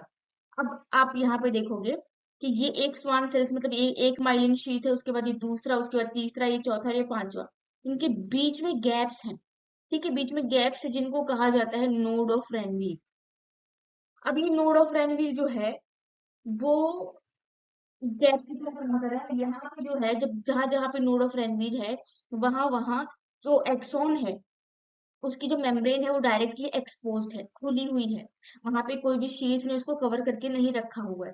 ठीक है, तो इसमें क्या होगा जब सिग्नल यहाँ से यहाँ ट्रांसमिट होगा तो वो जब वो नोड ऑफ रेनवीर के पास पहुंचेगा वो सीधा जंप करके दूसरे माइलिन शीट पे आ जाएगा, दूसरे स्वान सेल पे आ जाएगा। उसके बाद वो थोड़ा ट्रैवल करेगा, फिर से नोड ऑफ रेनवीर आ जाएगा, वो फिर से जंप करके दूसरे मतलब नोड ऑफ रेनवीर के ऊपर से जंप करके फिर से दूसरे माइलिन शीट पे मतलब स्वान सेल पे जंप करेगा। उसके बाद फिर से थोड़ा ट्रैवल करेगा, फिर से जंप करेगा। तो ये जंप करते हुए जब वो जाता है तो जो सिग्नल का ट्रांसमिशन होता है वो बहुत ज्यादा जल्दी हो जाता है। ठीक है, और ये जो इस तरीके का मूवमेंट होता है उसे कहा जाता है साल्टेटरी कंडक्शन। ठीक है, याद रखना है, उसे कहा जाता है साल्टेटरी कंडक्शन। तो इस तरीके से जो नोड ऑफ रणवीर होता है उसका भी काफी इंपॉर्टेंट फंक्शन है कि जो सिग्नल है वो काफी जल्दी क्विक एकदम ट्रांसमिट होगा। उसके बाद हम हाँ, जो माइलिनेटेड एक्सॉन्स होते हैं वो स्पाइनल कॉर्ड में होते हैं, क्रेनियल नर्व्स में होते हैं, जो हमारी बॉडी का काफी सारा मूवमेंट और रिफ्लेक्सेस को कंट्रोल करके रखता है। अब हम बात करेंगे नॉन माइलिनेटेड एक्सॉन्स की। तो ये जो एक्सॉन्स होते हैं इनमें माइलिन शीथ नहीं होगा, नाम से ही पता चल रहा है नॉन माइलिनेटेड। ठीक है, माइलिन शीथ प्रेजेंट नहीं है। हालांकि जो स्वान सेल्स है वो प्रेजेंट है, लेकिन वो जो इंसुलेटिंग लेयर है वो नहीं बना पा रहे हैं। अब ये जो एक्सॉन्स होते हैं वो कॉमनली कहाँ होते हैं, हमारा जो ऑटोनोमिक और सोमैटिक न्यूरल सिस्टम होता है वहां पे पाए जाते हैं, जो हमारा हार्ट रेट और डाइजेशन वगैरह को कंट्रोल करता है। अभी यहाँ पे जो सिग्नल होगा ना वो थोड़ा स्लोली मूव करेगा कंपेयर टू माइलिनेटेड एक्सॉन्स, क्योंकि वहां पे क्या था नोड ऑफ रेनवीर की वजह से वो जो साल्टेटरी कंडक्शन हो रहा था ना जंपिंग वाला, उस वजह से वो जल्दी हो रहा था। अब यहाँ पे वो कंडक्शन नहीं होगा क्योंकि इंसुलेटिंग लेयर जो है वो प्रेजेंट नहीं है, लेकिन स्टिल इम्पोर्टेंट तो है क्योंकि ऑटोनोमिक बॉडी फंक्शंस को कंट्रोल तो कर रहा है। अब ये जो सिग्नल है वो कैसे ट्रांसमिट होगा, जैसे मैंने आपको पहले भी बोला कि आप मान लो कोई हॉट ऑब्जेक्ट को टच कर रहे हो, तो ये जो न्यूरॉन होगा ना, सेंसरी न्यूरॉन्स जो होते हैं उनके डेंड्राइट्स जो कि कान की तरह काम करेंगे, वो उसे सुन लेंगे। ठीक है, और वो सुना हुआ कहाँ पास करेंगे, सेल बॉडी को। ठीक है, और जो सेल बॉडी है वो मैसेज जो है वो ट्रांसमिट करेगी एक्सॉन को। एक्सॉन, फिर एक्सॉन से जो मैसेज है वो पहुंचेगा साइनेप्टिक नॉब तक। साइनेप्टिक नॉब जो है उस वो वेसिकल है, केमिकल रिलीज करेगी, जिसे कहा जाता है न्यूरोट्रांसमीटर। अब ये जो न्यूरोट्रांसमीटर्स हैं ये पहुंचेंगे इसके जस्ट बाद वाले एक्सॉन या फिर मसल तक, और फिर जो हम तुरंत हमें रियलाइज होता है, हम हमारा हैंड जो है वो पुल कर लेते हैं। ठीक है, अगर एक्सॉन माइलिनेटेड है तो सिग्नल जल्दी फास्ट होगा, जल्दी मूव करेगा। अगर नहीं है तो जल्दी मूव नहीं कर पाएगा। तो जो न्यूरॉन जो है वो उसको समझना बहुत जरूरी है क्योंकि उसी से हम पता कर सकते हैं कि हमारा जो ये जो मैसेंजर जो मैसेज वगैरह सेंड करने का जो सिस्टम है वो कैसे चल रहा है। इलेक्ट्रिकल सिग्नल्स जो है वो डेंड्राइट से सेल बॉडी से एक्सॉन कैसे ट्रैवल कर रहे हैं, कैसे कंट्रोल कर रहे हैं फ्रॉम थॉट टू मूवमेंट। आप सोच रहे हो और आप उसको फिर आप उसको मूवमेंट में ला रहे हो, वो चीजें आप सब कैसे कर पा रहे हो वो न्यूरॉन को पढ़ के ही आप समझ सकते हो, इसलिए न्यूरॉन को समझना बहुत ज्यादा जरूरी होता है। हम कब से एक चीज पे बात कर रहे हैं कि नर्व इम्पल्स ट्रांसमिट हो रहा है, सिग्नल ट्रांसमिट हो रहा है, सिग्नल कैरी फॉरवर्ड हो रहा है, लेकिन ये जो है जो नर्व इम्पल्स है वो जनरेट कैसे हो रहा है, कैसे वो ट्रांसमिट हो रहा है, वो अब हम देखते हैं। ठीक है, ये होता कैसे है। तो let's break down this in a way let's easy to understand by looking how neuron send and receive signals. अब एक जो न्यूरॉन होता है वो वायर की तरह होता है जो इलेक्ट्रिकल मैसेज को through out our body carry करेगा। ठीक है, तो इस काम को अंडरस्टैंड करने के लिए हमें पहले बात करनी पड़ेगी कि जो न्यूरॉन है वो एक्साइटेबल क्यों है।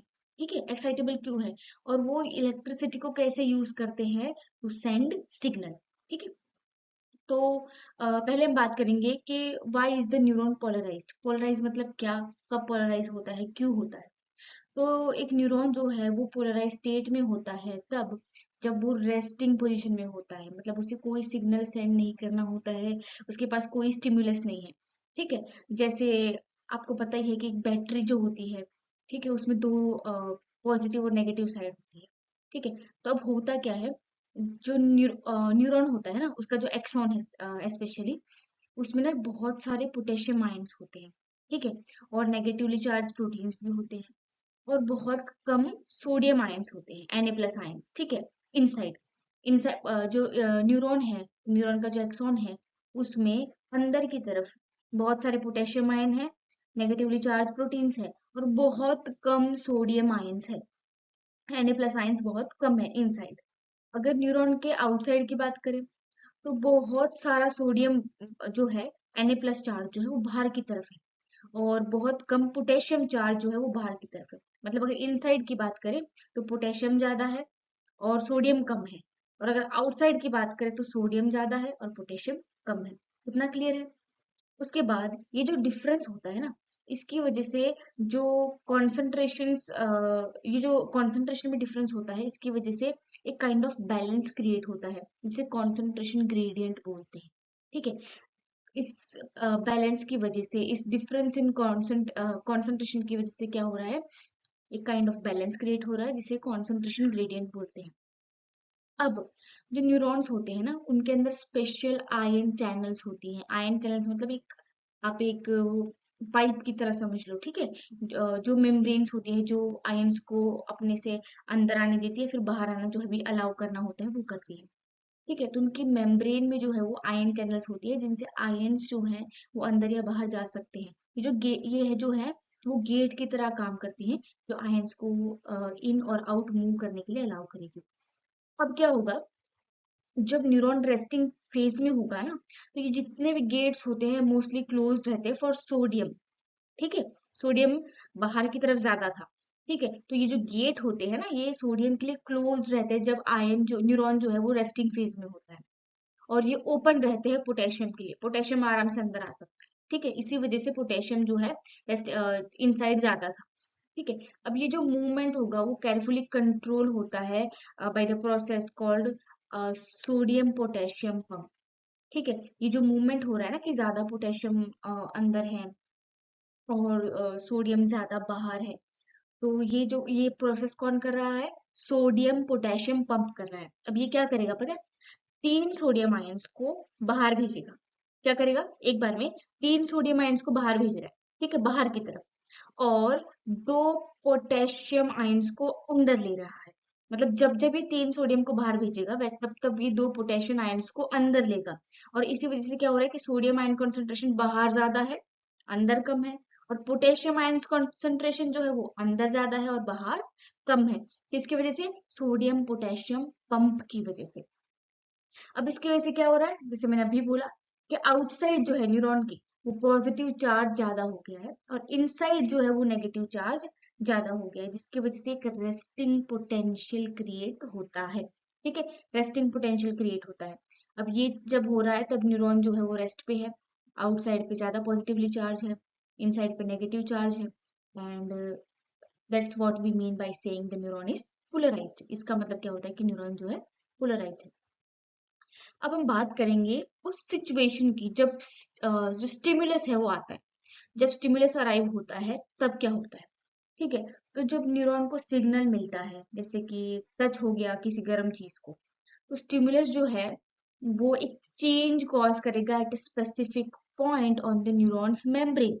न्यूरॉन के मेम्ब्रेन पे कहीं पे भी एक चेंज आएगा एक स्पेसिफिक पॉइंट पे। तो ये जो पॉइंट है स्टिमुलस वाला जहाँ पे चेंज आ रहा है, let us call it point A. ठीक है, वहां पे मेम्ब्रेन जो है वो सडनली ओपन हो जाएगी सोडियम आयन चैनल्स। ठीक है, सोडियम आयंस के लिए जो मेम्ब्रेन है वो ओपन हो जाएगी, सोडियम आयन चैनल्स ओपन हो जाएंगे। तब क्या होगा? जो सोडियम आयंस थे ना, जो बाहर की तरफ ज्यादा थे, वो तुरंत जल्दी जल्दी अंदर की तरफ आने लगेंगे। ठीक है, और जहाँ अंदर की तरफ क्या था? नेगेटिव चार्ज ज्यादा था और सोडियम तो पॉजिटिव है। तो इसकी वजह से क्या होगा कि जो सोडियम है वो रिवर्स कर देगा चार्ज को एट पॉइंट ए। ठीक है, तो जो पॉइंट ए है वहां पे इनसाइड चार्ज जो है अब वो पॉजिटिव हो जाएगा और आउटसाइड चार्ज जो है वो नेगेटिव हो जाएगा। अब ये जो प्रोसेस है इसी को कहा जाता है डीपोलराइजेशन। जब न्यूरॉन जो रेस्टिंग फेज में था तब वो पोलराइज था। ठीक है, अब जो है जब जैसे उसको स्टिमुलस मिल गया है तो जो न्यूरॉन है वो पॉइंट ए पे डीपोलराइज्ड हो गया है। ठीक है, क्या हो गया है? डीपोलराइज्ड हो गया है, और उसकी वजह से टाइनी इलेक्ट्रिकल सिग्नल जनरेट होता है। ठीक है, जिसे कहा जाता है action potential. This process is called depolarization, and the change in the charge at point A creates a tiny electrical signal, ठीक है, called an action potential. अब ये एक्शन पोटेंशियल जनरेट हो गया, उसके बाद जो सिग्नल है वो आगे की तरफ कैसे मूव होगा न्यूरॉन में? तो जो एक्शन पोटेंशियल हुआ ना पॉइंट ए पे, वो क्या करेगा उसके बाद का जो सेक्शन है, नेक्स्ट सेक्शन जो है एक्सॉन का, जैसे उसे हम बोल देते हैं पॉइंट बी। ठीक है, वो भी सेम चीज करेगा। पॉइंट जो पॉइंट बी है वहां पे सोडियम आयंस जो है जल्दी जल्दी अंदर आने लगेंगे और वहां पे भी डीपोलराइजेशन हो जाएगा। अभी जो प्रोसेस है वो एक्सॉन में नीचे की तरफ बढ़ती रहेगी, जैसे डोमिनोज फॉलिंग नहीं होता है वैसे, एक के बाद एक के बाद एक के बाद एक के बाद, और इस तरीके से जो इलेक्ट्रिकल चार्ज है जो सिग्नल है वो नीचे की तरफ मूव होगा एक्सॉन में।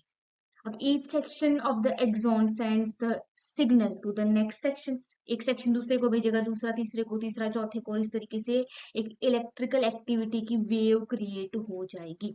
अभी जो वेव है ये एक्सॉन में डाउनवर्ड मूव करेगी और न्यूरॉन में, और जो न्यूरॉन है उसके बाद अपने आप रीसेट हो जाएगा। अब क्या होगा? जो पोटेशियम आयंस थे जो इनसाइड ज्यादा थे, वो बाहर की तरफ चले गए हैं। ठीक है, to restore the original charge, और इसकी वजह से जो है रीपोलराइजेशन हो जाता है मेम्ब्रेन का, returning to its resting state where the inside charge is negative and outside charge is positive.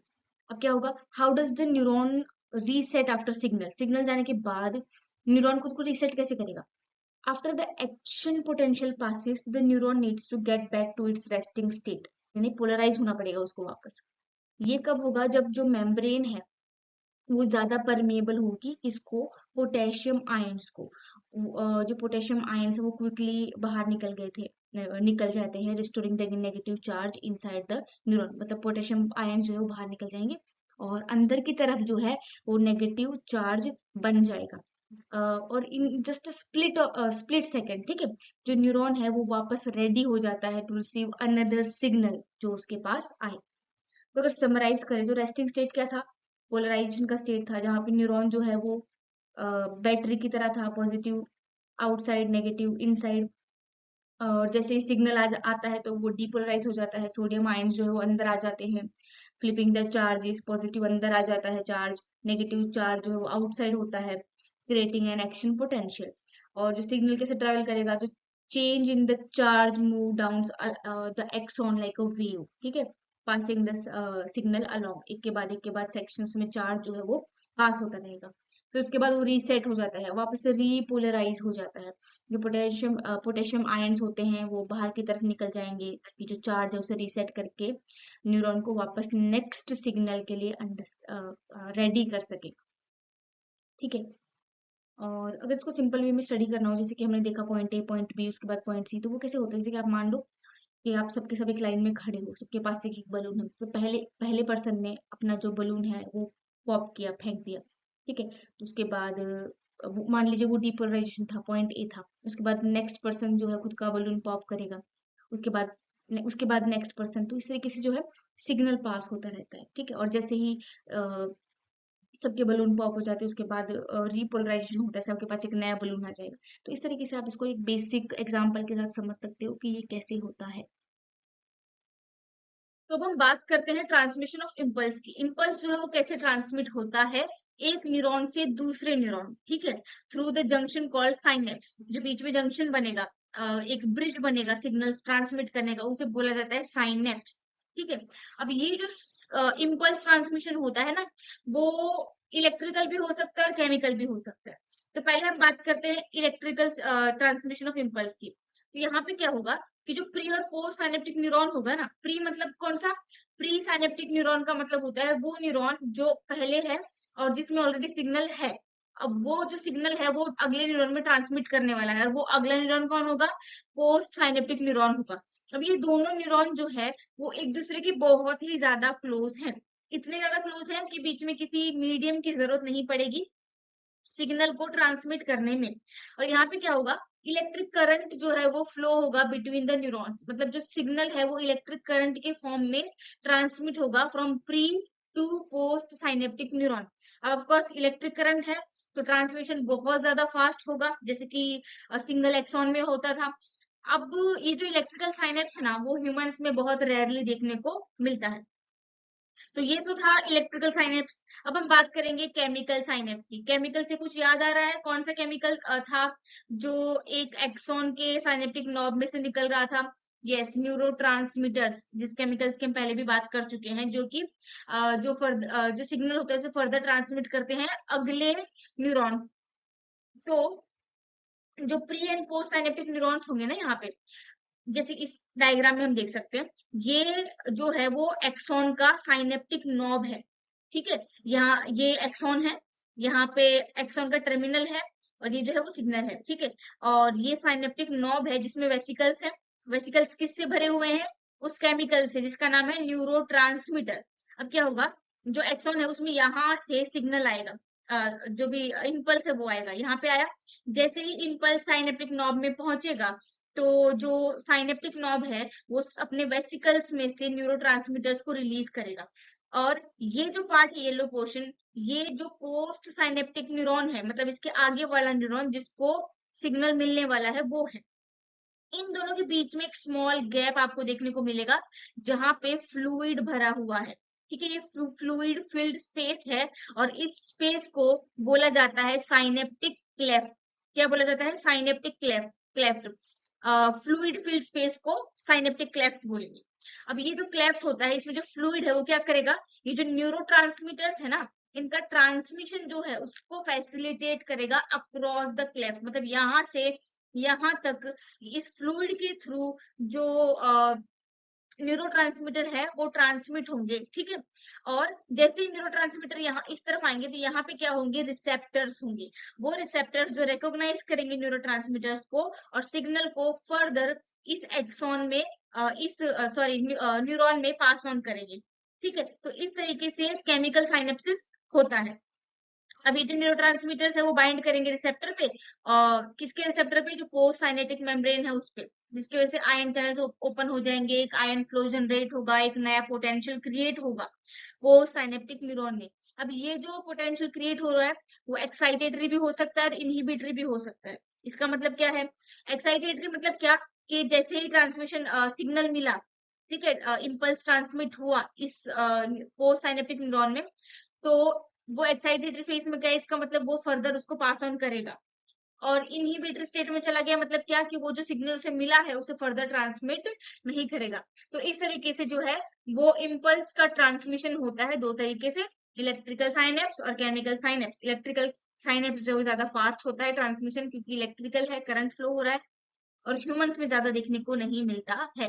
तो आई होप साइनेप्स क्या है, साइनेप्टिक क्लेफ्ट क्या है, फ्लूइड जो भरा हुआ है उसका काम क्या है, न्यूरोट्रांसमीटर्स क्या होते हैं, एक्साइटेटरी इनहिबिटरी जो भी है, आपको सब कुछ इससे समझ में आ गया है। ऑलराइट, तो अब हम बात करने वाले हैं सेंट्रल न्यूरल सिस्टम के बारे में, ठीक है। तो जो सेंट्रल न्यूरल सिस्टम होता है वो कंट्रोल सेंटर होता है हमारी बॉडी का। इसमें क्या क्या आता था, सीएनएस में सेंट्रल न्यूरल सिस्टम में क्या क्या इंक्लूड होता है, ब्रेन और स्पाइनल कोड, ठीक है। तो अब हम बात करने वाले हैं ब्रेन की, जो कि पावर हाउस है हमारे सेंट्रल न्यूरल सिस्टम का। तो जो ब्रेन है वो इतना इंपॉर्टेंट क्यों है, ठीक है। ब्रेन इंपॉर्टेंट क्यों है, ब्रेन के फंक्शंस क्या है वो देखते हैं। तो जो ब्रेन है वो मास्टर कंप्यूटर है हमारी बॉडी का, क्या है, मास्टर कंप्यूटर है। वो काफी सारी चीजें कंट्रोल करता है, जैसे कि आपके वॉलेंटरी मूवमेंट्स, बैलेंस, आपके वाइटल इनवॉलेंटरी फंक्शंस, आपकी बॉडी का टेम्परेचर, आप जो हंगर और थ्रस्ट फील करते हो वो, 24 आवर रिदम, ठीक है, जो सर्काडियन रिदम होता है, endocrine glands, emotional, memory, intelligence, सब कुछ कौन कंट्रोल कर रहा है, ब्रेन कर रहा है। अगर वॉलेंटरी मूवमेंट्स की बात करें, तो जब भी आप डिसाइड करते हो कि आपको अपना हैंड मूव करना है, आपको वॉक करना है, आपको टॉक करना है, ठीक है, तो ये सब आपका ब्रेन आपके मसल्स को बोलता है कि ये उसे करना है। बैलेंस की अगर बात करें, जब आप खड़े रहते हैं, आप चलते हैं, आप बाइक राइड कर रहे होते हैं, तो आपका ब्रेन जो है आपकी बॉडी को बैलेंस रखता है। उसके बाद अगर वाइटल इनवॉलेंटरी फंक्शंस की बात करें, जो बहुत जरूरी होते हैं, जिनके बारे में हम सोचते तक नहीं है, ठीक है, जो हमारे कंट्रोल में नहीं है, जैसे कि ब्रीदिंग, आपका हार्ट का बीट करना, या फिर आपका किडनी का ब्लड को फिल्टर करना, ये सब भी ब्रेन कंट्रोल करता है, जो हमें पता भी नहीं होता है। उसके बाद जो टेम्परेचर होता है, आपकी बॉडी का जो टेम्परेचर होता है उसे स्टेबल भी ब्रेन ही रखता है। आपको जब भूख लगती है, प्यास लगती है, तो आपका ब्रेन आपको बोलता है कि यू आर हंग्री और थ्रस्टी। आपका जो 24 आवर रिदम होता है, जो सर्काडियन रिदम्स होते हैं, जैसे कि जो आपका स्लीप वेक साइकिल होता है, उसे भी रेगुलेट कौन करता है, ब्रेन करता है। आपके एंडोक्राइन जो ग्लैंड्स होते हैं, ब्रेन उनको भी कंट्रोल करता है, जो हॉर्मोन्स रिलीज करते हैं, ठीक है, जो आपके ग्रोथ से लेके मूड तक सब कुछ इन्फ्लुएंस करते हैं, उनको भी कौन कंट्रोल कर रहा है, ब्रेन कर रहा है। उसके बाद आपकी जो इमोशंस हैं, आपकी मेमोरी, आपका इंटेलिजेंस, ठीक है, थिंकिंग, रिमेम्बरिंग, फीलिंग हैप्पी और सैड, सब कुछ कौन करता है, ब्रेन ही करता है, ठीक है। तो अब इतने सारे इंपॉर्टेंट फंक्शंस कर रहा है, तो इसको प्रोटेक्ट करना तो जरूरी है, सिक्योरिटी तो देनी पड़ेगी। तो जो ब्रेन है वो प्रोटेक्टेड कैसे है, अब इतना इंपॉर्टेंट है तो ब्रेन को प्रोटेक्ट करना जरूरी है, तो इसको फर्स्ट जो है एनक्लोज किया गया है स्कल में। स्कल क्या है, एक हार्ड बोनी स्ट्रक्चर होता है, ठीक है। उसमें आपका जो ब्रेन है वो प्रोटेक्टेड है। और सिर्फ इतना ही नहीं है, इसके जो स्कल है उसके इनसाइड इनसाइड भी जो ब्रेन है वो 3 लेयर्स में रैप किया गया है, जिन्हें क्रेनियल मेनिंजिस बोला जाता है। क्या, क्रेनियल मेनिंजिस, 3 लेयर है उसकी। पहला है ड्यूरा मैटर, दूसरा है आर्कनॉइड, और तीसरा है पिया मैटर। तो जो ड्यूरा मैटर होता है वो काफी टफ आउटर लेयर है। उसके बाद जब हम बात करेंगे अरार्कनॉइड की, तो वो मिडल लेयर है, काफी थिन और डेलिकेट है, थिन है, डेलिकेट है, मिडल लेयर है। उसके बाद है पिया मैटर, जो कि इनर मोस्ट लेयर है, वो डायरेक्टली टच करता है आपके ब्रेन के टिश्यूज को और प्रोटेक्शन प्रोवाइड करता है। डायरेक्टली आपके ब्रेन के टिश्यूज को टच कौन कर रहा है, पिया मैटर, जो कि सबसे इनर लेयर है। अब आपका जो ब्रेन है वो 3 मेजर पार्ट्स में डिवाइडेड है, ठीक है, फॉर ब्रेन, मिड ब्रेन और हिंड ब्रेन। अब इनकी फंक्शंस याद करने की जरूरत है। फॉर ब्रेन क्या करेगा? पहली बात तो फॉर ब्रेन जो है वो सबसे लार्जेस्ट पार्ट है, जो कि हैंडल करता है things like thought, emotion, memory और वॉलेंटरी मूवमेंट्स, यानी कि जितना भी आपका जो थिंकिंग वाला पार्ट है, इमोशंस है, मेमोरी है और जो वॉलेंटरी मूवमेंट्स जब खुद करते हो वो सब कौन हैंडल कर रहा है? ब्रेन। और सबसे लार्जेस्ट पार्ट है फॉर ब्रेन, और सबसे लार्जेस्ट पार्ट है। उसके बाद कौन है? मिड ब्रेन आता है। मिड ब्रेन जो है ना वो एक रिले स्टेशन की तरह काम करता है, ठीक है। वो पास करता है information from different parts of brain, यहाँ से वहां, वहां से यहाँ, ठीक है। और ये क्या करता है? जो आपका विजन है और आपका जो हियरिंग है, आपका देखना और सुनना, इसको भी कंट्रोल कौन कर रहा है? मिड ब्रेन कर रहा है। फिर लास्ट वाला पार्ट जो है वो है हिंड ब्रेन। ये जो है वो बेसिक फंक्शंस को मैनेज करता है। बेसिक मतलब ब्रीदिंग, हार्ट रेट और बैलेंस, ठीक है। ये सब कौन कर रहा है? हिंड ब्रेन कर रहा है। तो अगर इसे सम अप करें तो ब्रेन जो है वो कंट्रोल सेंटर है बॉडी का, और वाइटल फंक्शंस को जो है मैनेज करता है, और वाइटल ऑर्गन से लेके आपका थॉट तक सब कुछ कौन कर रहा है? ब्रेन कर रहा है। वेल प्रोटेक्टेड है स्कल और मेनिंजेस में, ठीक है। तो इस तरीके से ये हमने ब्रेन का एक ओवरव्यू लिया। अब हम फॉर ब्रेन को थोड़ा क्लोजली देखेंगे, उसका एक क्लोजर व्यू लेंगे, ठीक है। तो फॉर ब्रेन जो होता है उसमें उसको हमने डिफरेंट पार्ट्स में डिवाइड किया है। पहले तो सबसे लार्जेस्ट है और मोस्ट कॉम्प्लेक्स पार्ट है ब्रेन का, ठीक है। यहाँ पे काफी सारा काम होता है थिंकिंग वाला, और फिर जो मेजर फंक्शंस होते हैं, मेमोरी, कम्युनिकेशन, इमोशंस, सब जो है यहीं पे कंट्रोल होते हैं। अब हम बात करेंगे पार्ट्स ऑफ फॉर ब्रेन की। तो पहले, सबसे पहले हम डिस्कस करेंगे सेरिब्रम को, उसके बाद थैलेमस, हाइपोथैलेमस और फिर लिम्बिक सिस्टम पे आएंगे। पहले सेरिब्रम की बात करते हैं हम। सबसे बिगेस्ट पार्ट है आपकी ह्यूमन ब्रेन का। अभी आप जो है आपका जो ये फॉर ब्रेन होता है उसमें जो सेरिब्रम है, आप इमेजिन करो कि जैसे ब्रेड को हम दो हाफ्स में डिवाइड करते हैं ना, वैसे ही हमने इसको लेफ्ट और राइट दो हाफ्स में डिवाइड किया है। और उन दोनों हाफ्स को हम बोलेंगे सेरिब्रल हेमिस्फीयर्स। हेमिस्फीयर का मतलब तो आपको पता ही होगा, ठीक है। तो उनको सेरिब्रम को दो पार्ट्स में डिवाइड किया है, दो हाफ्स में, लेफ्ट और राइट। और इसलिए, और जो दो हाफ्स बन रहे हैं उनको हम बोलते हैं सेरिब्रल हेमिस्फीयर्स। अब ये जो सेरेब्रल हेमिस्फीयर्स होते हैं ना, वो एक दूसरे से कनेक्टेड होते हैं by a bridge of nerve fibres, ठीक है। एक दूसरे से कैसे कनेक्टेड है? एक ब्रिज बन रहा है नर्व फाइबर्स का, और उसे हम बोलेंगे कॉर्पस कैलोसम। क्या बोलेंगे? कॉर्पस कैलोसम, ठीक है। दोनों हेमिस्फीयर्स को कौन कनेक्ट करके रख रहा है? कॉर्पस कैलोसम कनेक्ट करके रख रहा है। अभी जो सेरिब्रम है ना, सेरिब्रम, उसका जो यहाँ पे देखिए, सेरिब्रम जो है उसका जो आउटर लेयर होता है उसे बोला जाता है सेरिब्रल कॉर्टेक्स, ठीक है। सेरिब्रम का कॉर्टेक्स है इसलिए सेरिब्रल कॉर्टेक्स। ये ग्रे कलर का होता है इसलिए ग्रे मैटर भी इसको बोलते हैं। और ये ग्रे कलर कहाँ से आ रहा है? क्योंकि इसमें बहुत ज्यादा कॉन्सेंट्रेटेड अमाउंट में न्यूरॉन सेल बॉडीज होती हैं, ठीक है। इसमें क्या है? न्यूरॉन सेल बॉडीज, जिसकी वजह से ये जो सेरिब्रल कॉर्टेक्स है वो ग्रे कलर का है, इसलिए इसको ग्रे मैटर भी बोला जा रहा है, ठीक है। तो रीजन आई होप समझ में आ गया है कि क्यों ग्रे है।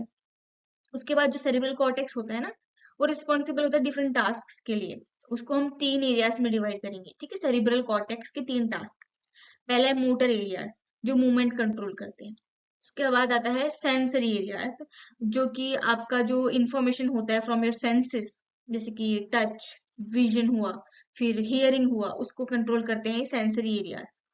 उसके बाद आते हैं तीसरा जो लास्ट वाला है, एसोसिएशन एरियाज। यहाँ पे जो है वो कोई स्पेसिफिक फंक्शन नहीं है, लेकिन सुपर इंपॉर्टेंट और बहुत ज्यादा कॉम्प्लेक्स टास्क ये करता है। जैसे कि आपका मेमोरी, आप जो याद रखते हो हर चीजों को, आप जो कम्युनिकेट करते हो, बात करते हो, आप जो सेंस, आप कोई चीज को सोच के उसका एक सेंस क्रिएट करते हो, समझते हो, वो सब कौन करता है? ये एसोसिएशन एरियाज करते हैं। किसके? सेरिब्रल कॉर्टेक्स के। तो सेरिब्रल कॉर्टेक्स के हमने तीन एरियाज की बात की। मोटर, मोटर पे से मूवमेंट याद रखना है, ठीक है। Sensory, vision, touch, hearing, sensory areas, ठीक है। और एसोसिएशन एरियाज जो मेमोरी, कम्युनिकेशन, फिर making sense of things from multiple senses, ठीक है। तो ये सेरिब्रल जो सेरिब्रल कॉर्टेक्स है उसका काम होता है। अब जो सेरिब्रम है ना, उसके अंदर नर्व फाइबर्स होते हैं अंदर की तरफ, जो कि फैटी लेयर के अंदर कवर्ड होते हैं। वो फैटी लेयर मतलब क्या? Myelin sheath. सेरिब्रम के अंदर नर्व फाइबर्स होंगे covered in a fatty layer called myelin sheath, मतलब सेरेब्रम के अंदर नर्व फाइबर्स हैं, उन सबको कवर करके रखा गया एक फैटी लेयर में, इसका नाम है माइलिन शीथ। जो क्या करेगा, जो इनर पार्ट है उसको वाइट बना देगा, और इसलिए उसको व्हाइट मैटर भी बोलते हैं। अब वो व्हाइट क्यों है, आई होप उसका रीजन भी समझ में आ गया होगा, क्योंकि फैटी लेयर में कवर्ड है, जो नर्व फाइबर्स है वो फैटी लेयर में कवर्ड है, इनको माइलिन शीथ बोलते हैं। तो ये तो हमने बात की सेरिब्रम की। अब हम बात करेंगे थैलेमस की। थैलेमस जो होता है बीच में बैठा होता है ब्रेन के, और ये जो है ये रिले स्टेशन की तरह काम करेगा, ठीक है, for sensory and motor signals. ये मैसेज को पास करेगा from different parts of brain and body, ठीक है, यहाँ से वहां मैसेजेस को पास करने का काम कौन कर रहा है, थैलेमस कर रहा है। जैसे ट्रैफिक कंट्रोलर होता है ना, जो सिग्नल्स राइट जगह पे हो, उस तरीके से। उसके बाद आता है हाइपोथैलेमस। हाइपोथैलेमस की अगर हम बात करें, छोटा है लेकिन काफी ज्यादा पावरफुल है, और थैलेमस के जस्ट नीचे ही है, ठीक है, थैलेमस के जस्ट नीचे ही है, छोटा है, काफी पावरफुल है।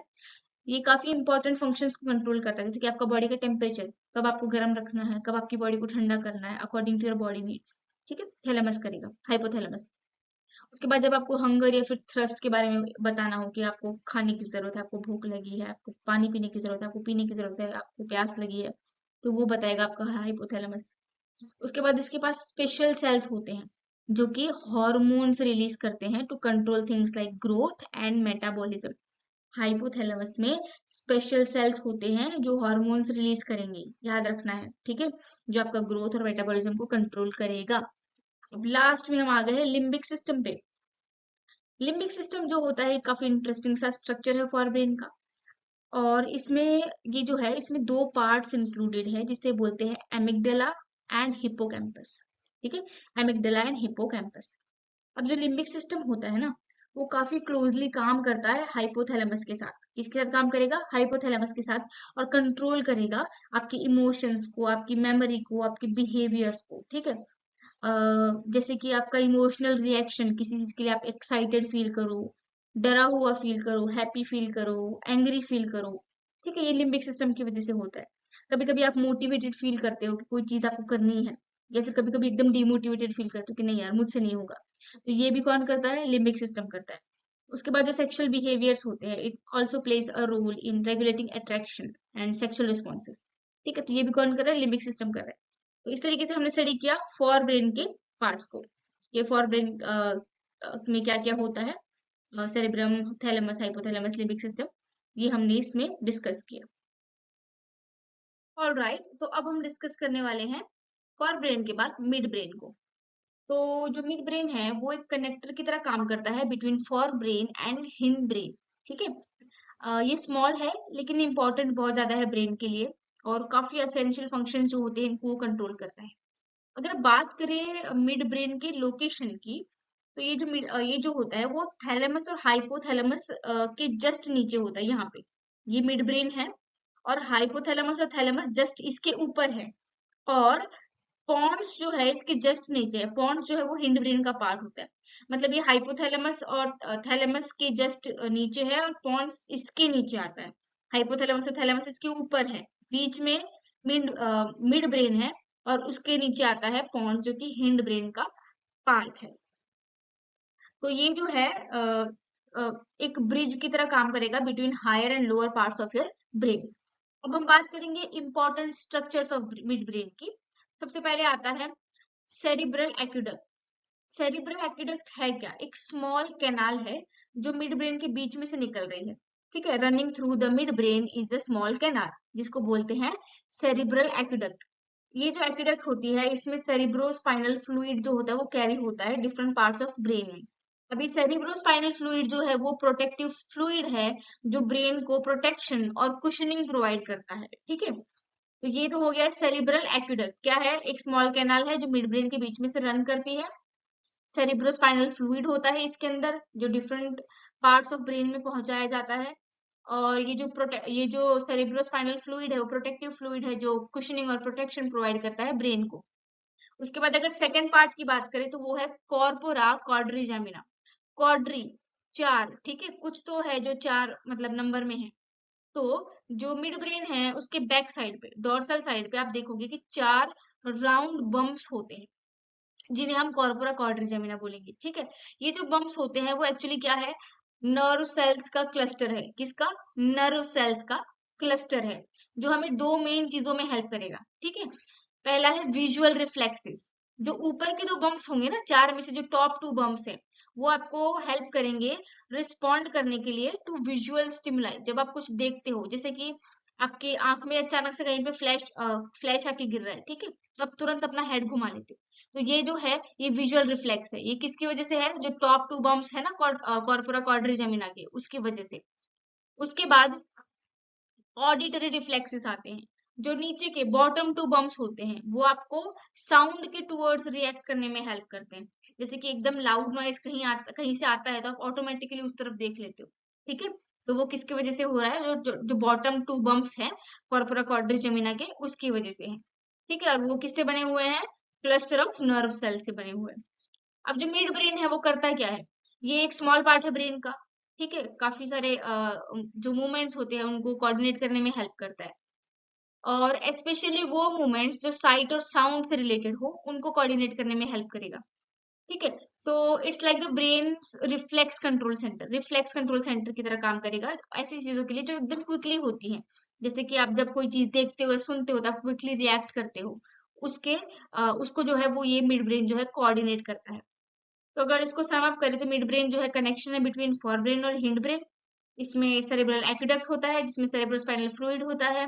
ठीक है, जो कुशनिंग प्रोवाइड करता है, प्रोटेक्शन प्रोवाइड करता है ब्रेन को। उसके बाद कॉर्पोरा क्वाड्रिजेमिना की हमने बात की, जिसमें चार बम्प्स होते हैं जो कि नर्व सेल के क्लस्टर से बने होते हैं, और वो हमें विजुअल और ऑडिटरी रिफ्लेक्सेस में काम हेल्प करते हैं, रिएक्ट करने में हेल्प करते हैं। तो अब हम आ गए हैं ब्रेन के लास्ट पोर्शन पे, जिसको हम बोलेंगे हिंड ब्रेन। ठीक है, तो जो हिंड ब्रेन होता है, वो लोअर पार्ट होता है ब्रेन का, और कंट्रोल करता है बहुत सारे ऑटोमेटिक फंक्शंस, जैसे कि ब्रीदिंग हुआ, हार्ट रेट हुआ। ठीक है, जो हिंड ब्रेन होता है उसमें तीन मेन पार्ट्स होते हैं: पॉन्स, सेरिबेलम और आपका मेड्यूला ऑब्लांगेटा। ठीक है, सबसे पहले पॉन्ड्स को डिस्कस करते हैं। जो पॉन्ड्स होता है वो एक ब्रिज की तरह काम करेगा different parts of the brain में। ठीक है, मतलब डिफरेंट पार्ट्स ऑफ जो जो ब्रेन होंगे उनको कनेक्ट करेगा। इसमें जो है फाइबर ट्रैक्ट्स होते हैं, जो हाईवे की तरह काम करेंगे और इंफॉर्मेशन को ट्रैवल करवाएंगे back and forth between the brain regions. मतलब ब्रेन रीजन्स के बीच में जब भी इंफॉर्मेशन भेजनी हो, वापस आनी हो, तो इसमें जो फाइबर ट्रैक्ट्स होते हैं उनकी मदद से डिफरेंट पार्ट्स ऑफ ब्रेन में इंफॉर्मेशन जाएगी और आएगी। ठीक है, अब it helps in coordinating signals between cerebrum. Cerebrum याद कीजिए, फॉर ब्रेन का जो पार्ट था, लार्जेस्ट पार्ट था, जो थिंकिंग पार्ट होता है। और सेरिबेलम जो कि वो पार्ट जो रिस्पॉन्सिबल होता है मूवमेंट और बैलेंस के लिए। तो ये जो है सेरिब्रम और सेरिबेलम के बीच में सिग्नल्स को कोऑर्डिनेट करवाता है। और ये जो है आपका जो स्लीप है, आपका ब्रीदिंग रेगुलेशन है, इसमें भी इंपॉर्टेंट रोल प्ले करता है। तो ये तो बात होगी पॉन्स की। अब हम बात करेंगे सेरिबेलम की। सेरिबेलम जो है वो ऐसा रीजन है जो पॉन्स के जस्ट बिहाइंड लोकेटेड है। ठीक है, पॉन्स के यहाँ पे पॉन्स के पीछे सेरिबेलम है। ठीक है, ये और ये काफी हाईली फोल्डेड रीजन है। एज यू कैन सी, बहुत ज्यादा फोल्ड्स इसमें प्रेजेंट है। तो ये इसके इतने ज्यादा फोल्ड्स होने का एडवांटेज क्या है कि यहाँ पे एक्स्ट्रा स्पेस प्रोड्यूस होगी, ताकि ज्यादा नंबर ऑफ न्यूरॉन्स जो है वो एकोमोडेट हो सके। मतलब जितनी ज्यादा हो सके उतने ज्यादा न्यूरॉन्स जो है यहाँ पे, उनके लिए स्पेस बन जाएगी। इसलिए ये बहुत ज्यादा फोल्डेड, हाईली फोल्डेड स्ट्रक्चर है। और इस सेरिबेलम जो है ज्यादा कॉम्प्लेक्स टास्क भी कर पाता है, क्योंकि वो ज्यादा हाईली फोल्डेड है। इसका जो मेन जॉब है वो है बैलेंस कंट्रोल करना, आपका पोस्चर कंट्रोल करना, आपका कोऑर्डिनेशन कंट्रोल करना। ठीक है, जब आप चल रहे हो, आप बाइक चला रहे हो, आप खड़े हो, तो आप खड़े हो तो स्टिल खड़े रह सको। ठीक है, तो सेरिबेलम जो है आपकी बॉडी का बैलेंस जो है उसको मेंटेन करके रखता है, आपके मूवमेंट्स को स्मूथ और कोऑर्डिनेटेड बनाता है। उसके बाद हम बात करेंगे मेडुला ऑब्लंगेटा की। ठीक है, जो मेडुला ऑब्लंगेटा होता है वो कनेक्ट करता है आपके ब्रेन को स्पाइनल कॉर्ड से। ठीक है, ब्रेन को किससे कनेक्ट करेगा? स्पाइनल कॉर्ड से। और ये काफी ज्यादा वाइटल है कंट्रोलिंग के लिए आपके इनवॉलेंट्री फंक्शंस को। आपके इनवॉलेंट्री फंक्शंस को कंट्रोल करता है ये, जैसे जो कि आपको जिंदा रखने में बहुत ज्यादा जरूरी होते हैं, जैसे कि आपका रेस्पिरेशन, जो आप सांस लेते हो, ब्रीदिंग रेट, आपके कार्डियोवैस्कुलर रिफ्लेक्सेस, जो आपका हार्ट रेट होता है उसको मैनेज करेगा, ब्लड प्रेशर को मैनेज करेगा। फिर आपके गैस्ट्रिक सिक्रीशंस, जो आपका डाइजेशन प्रोसेस रेगुलेट करते हैं। तो ये सब कौन कर रहा है? मेडुला ऑब्लंगेटा कर रहा है, जो कि स्पाइनल कॉर्ड से ब्रेन को कनेक्ट करता है। अभी जो मेडुला है वो इतना ज्यादा असेंशियल है कि अगर वो डैमेज हो जाता है तो वो आपके लिए लाइफ थ्रेटनिंग हो सकता है, क्योंकि वो इतनी बेसिक और क्रिटिकल फंक्शंस को कंट्रोल कर रहा है, आपका ब्रीदिंग, रेस्पिरेशन, सब कुछ, ठीक है। कार्डियोवैस्कुलर रिफ्लेक्स है आपका, ये सब कौन कंट्रोल करता है? मेडुला। तो वो बहुत ज्यादा अगर उसको डैमेज होता है थोड़ा बहुत भी, तो वो आपके लिए लाइफ थ्रेटनिंग हो सकता है। उसके बाद हम बात करेंगे ब्रेन स्टेम की, ये वाला पार्ट। तो जो ब्रेन स्टेम होता है is made up of 3 regions. जो ब्रेन स्टेम है ना, ये पिंक कलर का पोर्शन, ये 3 रीजन से बना हुआ है। सबसे पहले आपका मिड ब्रेन, ये रहा मिड ब्रेन। उसके बाद आपका ये पॉन्स और फिर मेडुला, इन सबको मिला के बनता है आपका ब्रेन स्टेम। ब्रेन स्टेम जो है इसलिए उसको ब्रेन स्टेम बोला गया क्योंकि वो कनेक्ट करता है ब्रेन को स्पाइनल कॉर्ड से। ब्रेन स्टेम कनेक्ट करेगा ब्रेन को स्पाइनल कॉर्ड से, जैसे जैसे कि स्टेम प्लांट को कनेक्ट करके रखता है रूट्स के साथ, ठीक है, वैसे ही। उसके बाद अगर, हाँ, तो इस तरीके से ये जो है ये ब्रेन स्टेम का फंक्शन यहाँ पे खत्म होता है। अब अगर समरी की बात करें तो पॉन्स क्या था? ब्रिज था between different parts of the brain, ठीक है, ब्रीदिंग वगैरह में, स्लीपिंग में हेल्प कर रहा था। सेरिबेलम क्या था? आपका जो बैलेंस है, आपका कोऑर्डिनेशन है, स्मूथ मूवमेंट वगैरह को कंट्रोल कर रहा था। मेडुला ऑब्लंगेटा क्या कर रहा था? Critical functions, breathing, heart rate, digestion, ठीक है, उसको डैमेज नहीं होना चाहिए, बचा के रखना है आपको। फिर ब्रेन स्टेम ब्रेन को कनेक्ट करेगा स्पाइनल कॉर्ड से, ठीक है, और जो ऑटोमेटिक प्रोसेसेस होते हैं उनको ये कंट्रोल करने में हेल्प करता है। अब हम बात करेंगे एक ऐसी चीज की जो प्रोबेबली हम सब ने एक्सपीरियंस की है, ठीक है। लाइक जब हम टच करते हैं किसी गर्म चीज को या फिर किसी शार्प चीज को, तो हम इंस्टेंटली हमारा जो हाथ होता है उसे पुल अवे कर लेते हैं, वापस खींच लेते हैं, विदाउट इवन थिंकिंग, सोचने तक का वक्त नहीं लेते और हम उसे तुरंत खींच लेते हैं। This quick automatic response is called reflex action. तो ये जो क्विक रिस्पॉन्स हमने दिया, ऑटोमेटिक रिस्पॉन्स, इसे कहा जाता है रिफ्लेक्स एक्शन। अब रिफ्लेक्स एक्शन क्या होता है? रिफ्लेक्स एक्शन एक क्विक इनवॉलेंटरी रिस्पॉन्स होता है किसी ऐसी चीज के लिए जो हमारे एनवायरमेंट में हुई हो। You don't have to think about it, it just happens, ठीक है, आपको सोचना नहीं होता है, बस वो हो जाता है। फॉर एग्जाम्पल, आपने किसी गर्म चीज को टच किया विच इज वेरी हॉट, ठीक है, you will pull away before you even realise what happened. आप सोच भी नहीं पाओगे कि क्या हुआ, उससे पहले आप अपना हाथ खींच लेते हो। क्यों? This is because the body wants to protect itself from harm, ठीक है, and reflex action help with that, ठीक है, रिफ्लेक्स एक्शन जो होता है वो हमारे उसमें हेल्प करता है। अब अगर हम बात करें कि ये जो रिफ्लेक्स एक्शन है वो कैसे काम करता है, तो जो एंटर रिफ्लेक्स प्रोसेस होता है उसमें एक पाथवे होता है जिसे कहा जाता है रिफ्लेक्स आर्क, ठीक है, उसे कहा जाता है रिफ्लेक्स आर्क। अब ये रिफ्लेक्स आर्क क्या होता है, उसको सिंपल स्टेप्स में डिवाइड करके हम लोग समझते हैं with the example of touching something hot, ठीक है। तो पहले तो स्टिमुलस आएगा, आपने एक्सीडेंटली किसी हॉट ऑब्जेक्ट को टच कर लिया, ठीक है, उससे आपको क्या मिल गया? स्टिमुलस मिल गया। अब आते हैं आपके एफरेंट न्यूरॉन्स, जिनको बोला जाता है सेंसरी न्यूरॉन्स। अगर आपको याद हो, हमने पहले भी स्टडी किया था, एफरेंट और इफरेंट दो न्यूरॉन्स थी। एफरेंट न्यूरॉन्स क्या कर रहे थे? जो भी सिग्नल वाली साइड थी जहां पे स्टिमुलस मिला है वहां से स्टिमुलस को कैरी करेंगे स्पाइनल कॉर्ड तक, और जो स्पाइनल कॉर्ड से वापस मैसेज लाने का काम करते हैं वो कौन से थे? Efferent neurons. तो यहाँ पे सबसे पहले आता है एफरेंट न्यूरॉन्स, जिनको सेंसरी न्यूरॉन्स कहा जाता है। आपकी स्किन जो है वो तुरंत हीट को सेंस कर लेती है through the receptors in your skin, ठीक है। अब ये रिसेप्टर जो है वो मैसेज सेंड करेंगे थ्रू एन इलेक्ट्रिकल सिग्नल, किसके थ्रू? एफरेंट न्यूरॉन्स के थ्रू, जो कि सेंसरी न्यूरॉन्स होते हैं। अब ये जो न्यूरॉन्स होते हैं वो सिग्नल को कैरी करेंगे आपके सेंट्रल नर्वस सिस्टम में, स्पेसिफिकली आपके स्पाइनल कॉर्ड में। ये देखिए, यहाँ से टच किया, अभी जो रेड कलर की लाइन दिख रही है ना, ये एफरेंट न्यूरॉन का सिग्नल जो है वो जा रहा है, ठीक है, यहाँ से। और ये कहाँ पहुंचा है? ये पहुंचा है स्पाइनल कॉर्ड में। अब नेक्स्ट क्या होगा? आपका स्पाइनल कॉर्ड जो आपका सेंट्रल नर्वस सिस्टम में आता है वो, ये क्या करेगा? यहाँ पे आपका ब्रेन जो है इन्वॉल्व ही नहीं होता है, बिल्कुल ब्रेन को बताने की जरूरत ही नहीं है, आपका स्पाइनल कॉर्ड ही जो है सिग्नल को प्रोसेस कर लेगा और इमीडिएटली इंस्ट्रक्शंस को वापस भेजेगा कि नेक्स्ट अब करना क्या है। Immediately sends out instruction for what to do next. अब क्या होगा? अब आएंगे पिक्चर में इफरेंट न्यूरॉन्स, ये ब्लू कलर वाले दिख रहे हैं। अब ये इफरेंट न्यूरॉन्स क्या करेंगे? स्पाइनल कॉर्ड जो मैसेज देगी ना हाथ को वापस पीछे खींचने का, उस मैसेज को यहाँ से वापस लेके जाएंगे, ठीक है, लेके जाएंगे आपके मसल्स तक। ठीक है। और आपके मसल्स को बोलेंगे कि आपको जो है हाथ को पीछे वापस खींचना है, telling your muscles to pull your hand away from the hot object.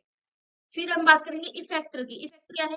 इस केस में आपके मसल्स हैं, मतलब आपके जो इफरेंट और एफरेंट न्यूरॉन्स की वजह से जो इफरेंट न्यूरॉन्स की वजह से जो एक्ट करेगा ना, एक्चुअली जो डिसीजन लेके काम करेगा, जो रिस्पॉन्ड करेगा, वो इफेक्टर होगा। तो यहाँ पे इस केस में आपके हैंड के मसल्स है जो क्विकली आपके हाथ को पीछे खींच लेंगे। तो जो एंटायर प्रोसेस होती है इतनी फास्ट होती है कि आपका हाथ खींच लेते हो without even feeling the pain, consciously thinking about it. आप ना इसके बारे में सोचते हो ना कुछ, आप तुरंत अपना हाथ खींच लेते हो, इतना स्पीड में ये प्रोसेस होता है। रिफ्लेक्स आर्क जो पाथवे होता है उसमें क्या होता है, एफरेंट न्यूरॉन और इफरेंट न्यूरॉन। एफरेंट मतलब सेंसरी न्यूरॉन्स, जैसे कि मैंने पहले भी बोला, ये सिग्नल को लेके जाते हैं स्पाइनल कॉर्ड तक। और जो इफरेंट न्यूरॉन होते हैं वो मोटर न्यूरॉन होते हैं, जो रिस्पॉन्स को स्पाइनल कॉर्ड से वापस लेके आते हैं मसल्स तक। अब इसका एक एग्जांपल और होता है नी जर्क रिफ्लेक्स, जैसे कि डॉक्टर ने आपकी नी पे टैप किया, ठीक है, जोर से किसी भी इंस्ट्रूमेंट को यूज करके, तो सिमिलर पाथवे होगा। जो टैप है उसकी वजह से स्ट्रेच, आपके जो रिसेप्टर्स है वो स्ट्रेच हो जाएंगे नी के अंदर। अब एक सेंसरी न्यूरॉन जो होगा, आपका एफरेंट न्यूरॉन, वो सिग्नल लेके जाएगा कहाँ तक, स्पाइनल कॉर्ड तक। और फिर जो मोटर न्यूरॉन है आपका इफरेंट न्यूरॉन जो है, वो सिग्नल लेके आएगा back to your leg muscles. और आपके जो लैग मसल्स है, जो इफेक्टर है, वो involuntarily without even thinking about it आपके लेग को जो है किक करेंगे, ठीक है। तो इस तरीके से जो है वो रिफ्लेक्स एक्शन, नी जर्क रिफ्लेक्स काम करता है। अब ये रिफ्लेक्सेस हमारे लिए क्यों जरूरी है? ये जो रिफ्लेक्सेस होते हैं वो प्रोटेक्टिव मैकेनिज्म्स होते हैं जो हमें क्विकली रिएक्ट करने में हेल्प करते हैं डेंजर सिचुएशंस में। जैसे कि अगर कुछ आपने हॉट शार्प कुछ टच कर लिया हो, आपकी कोई इंजरी हो जाने वाली हो, उसको प्रिवेंट करने के लिए रिफ्लेक्सेस बहुत ज्यादा जरूरी होते हैं। तो रिफ्लेक्स एक्शन में हमने क्या देखा कि क्विक होते हैं, ऑटोमेटिक होते हैं। जो पाथवे होता है उसे रिफ्लेक्स आर्क बोलते हैं, उसमें सेंसरी न्यूरॉन्स यानी कि एफरेंट न्यूरॉन्स आते हैं, ठीक है। और स्पाइनल कॉर्ड इंक्लूड होता है, आपका मोटर न्यूरॉन जो इफरेंट था न्यूरॉन था वो आता है। रिफ्लेक्सेस जो है हमारी बॉडी को हार्म से बचाते हैं by acting faster than our conscious brain. All right, now let us explore how sensory organs work to help us interact with the environment. ठीक है, हमारे पास प्राइमरी 5 सेंसेस होती हैं, smell, taste, hearing, sight and touch, ठीक है। और ये जो मतलब ईच ना कनेक्टेड होती हैं स्पेसिफिक ऑर्गन्स के साथ जो हमें हेल्प करते हैं to perceive the changes around us, ठीक है। सबके सब जितने भी मैंने आपको 5 सेंसेस बताए, सब एक स्पेसिफिक ऑर्गन के साथ कनेक्टेड होती है। सबसे पहले हम बात करेंगे स्मेल की, जिसके लिए एक और वर्ड है, इसे बोल देते हैं ऑल्फैक्शन, ठीक है। ऑल्फैक्शन जहां पे वर्ड आएगा तब हम लोग स्मेल या फिर नोज की बात कर रहे होंगे। तो हमारा जो सेंस होता है स्मेल का, वो प्राइमरीली कौन हैंडल करता है, नोज करता है। अब नोज के अंदर जो है स्पेशलाइज्ड रिसेप्टर्स होते हैं जिन्हें ऑल्फैक्टरी रिसेप्टर्स कहा जाता है, जो कि लोकेटेड होते हैं in the reason called olfactory epithelium, ठीक है। ये जो ऑल्फैक्टरी रिसेप्टर्स होते हैं वो कहाँ पे लोकेटेड है, ऑल्फैक्टरी एपिथेलियम में, ठीक है। और ये जो है म्यूकस से कोटेड होता है, which is coated in mucus. अब जो ऑल्फैक्टरी एपिथेलियम होता है उसमें 3 टाइप के सेल होंगे। पहला है ऑल्फैक्टरी सेंसरी न्यूरॉन्स, ये जो है वो रिस्पॉन्सिबल होते हैं फॉर डिटेक्टिंग ऑर्डर मॉलिक्यूल्स, ठीक है। जो भी स्मेल आएगी उसको डिटेक्ट करने में ऑल्फैक्टरी सेंसरी न्यूरॉन्स काम करेंगे। उसके बाद आते हैं सपोर्टिंग सेल्स, जो ये जो ऑल्फैक्टरी न्यूरॉन्स की जिसकी हमने बात की, ये उनको सस्टेन करने में हेल्प करते हैं, सपोर्ट करते हैं। उसके बाद आते हैं बेसल सेल्स। बेसल सेल्स क्या करेंगे, जो ऑल्फैक्टरी न्यूरॉन्स होते हैं ना उनको रीजनरेट करते हैं, ठीक है। तो ऑल्फैक्टरी एपिथेलियम में 3 टाइप के सेल थे, olfactory sensory neurons, supporting sales और बेसल सेल्स।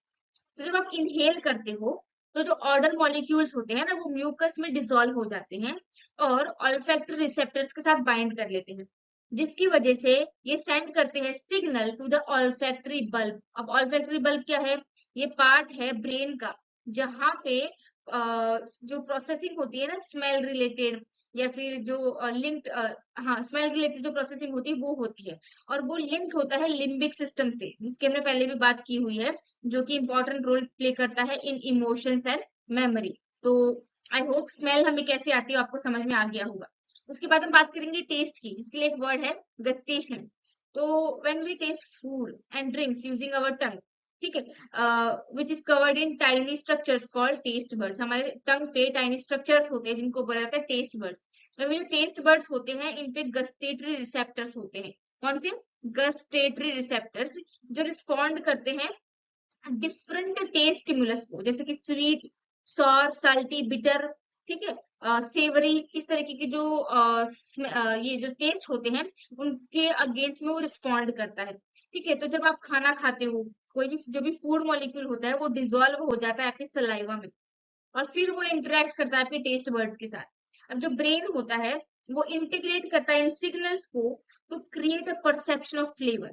ठीक है, एक फ्लेवर का परसेप्शन आपको दिमाग में बैठ जाता है। जैसे कि अगर मैं पानी पूरी का नाम दूं तो आपको सबको एकदम से उसका टेस्ट, उसका जो फ्लेवर है वो याद आ जाएगा।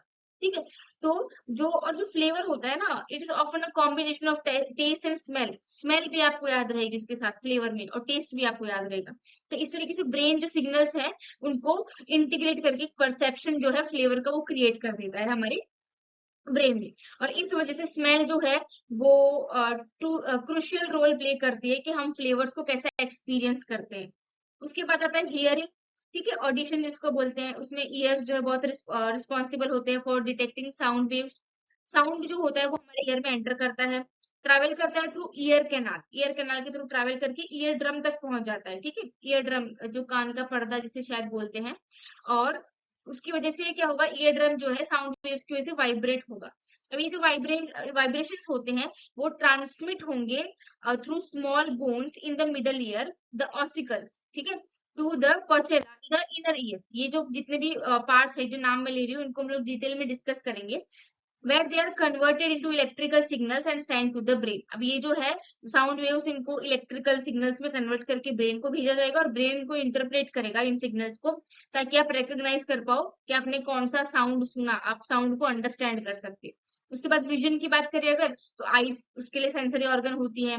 लाइट जैसे हमारे आई में जाती है थ्रू कॉर्निया, और फिर वो पास होती है थ्रू द लेंस जो कि फोकस करता है लाइट को, और उसके बाद वो पहुंच जाती है रेटिना पे, जहाँ पे फोटो रिसेप्टर्स होते हैं, rod cells and cone cell, और वो कन्वर्ट करते हैं लाइट को इनटू इलेक्ट्रिकल सिग्नल।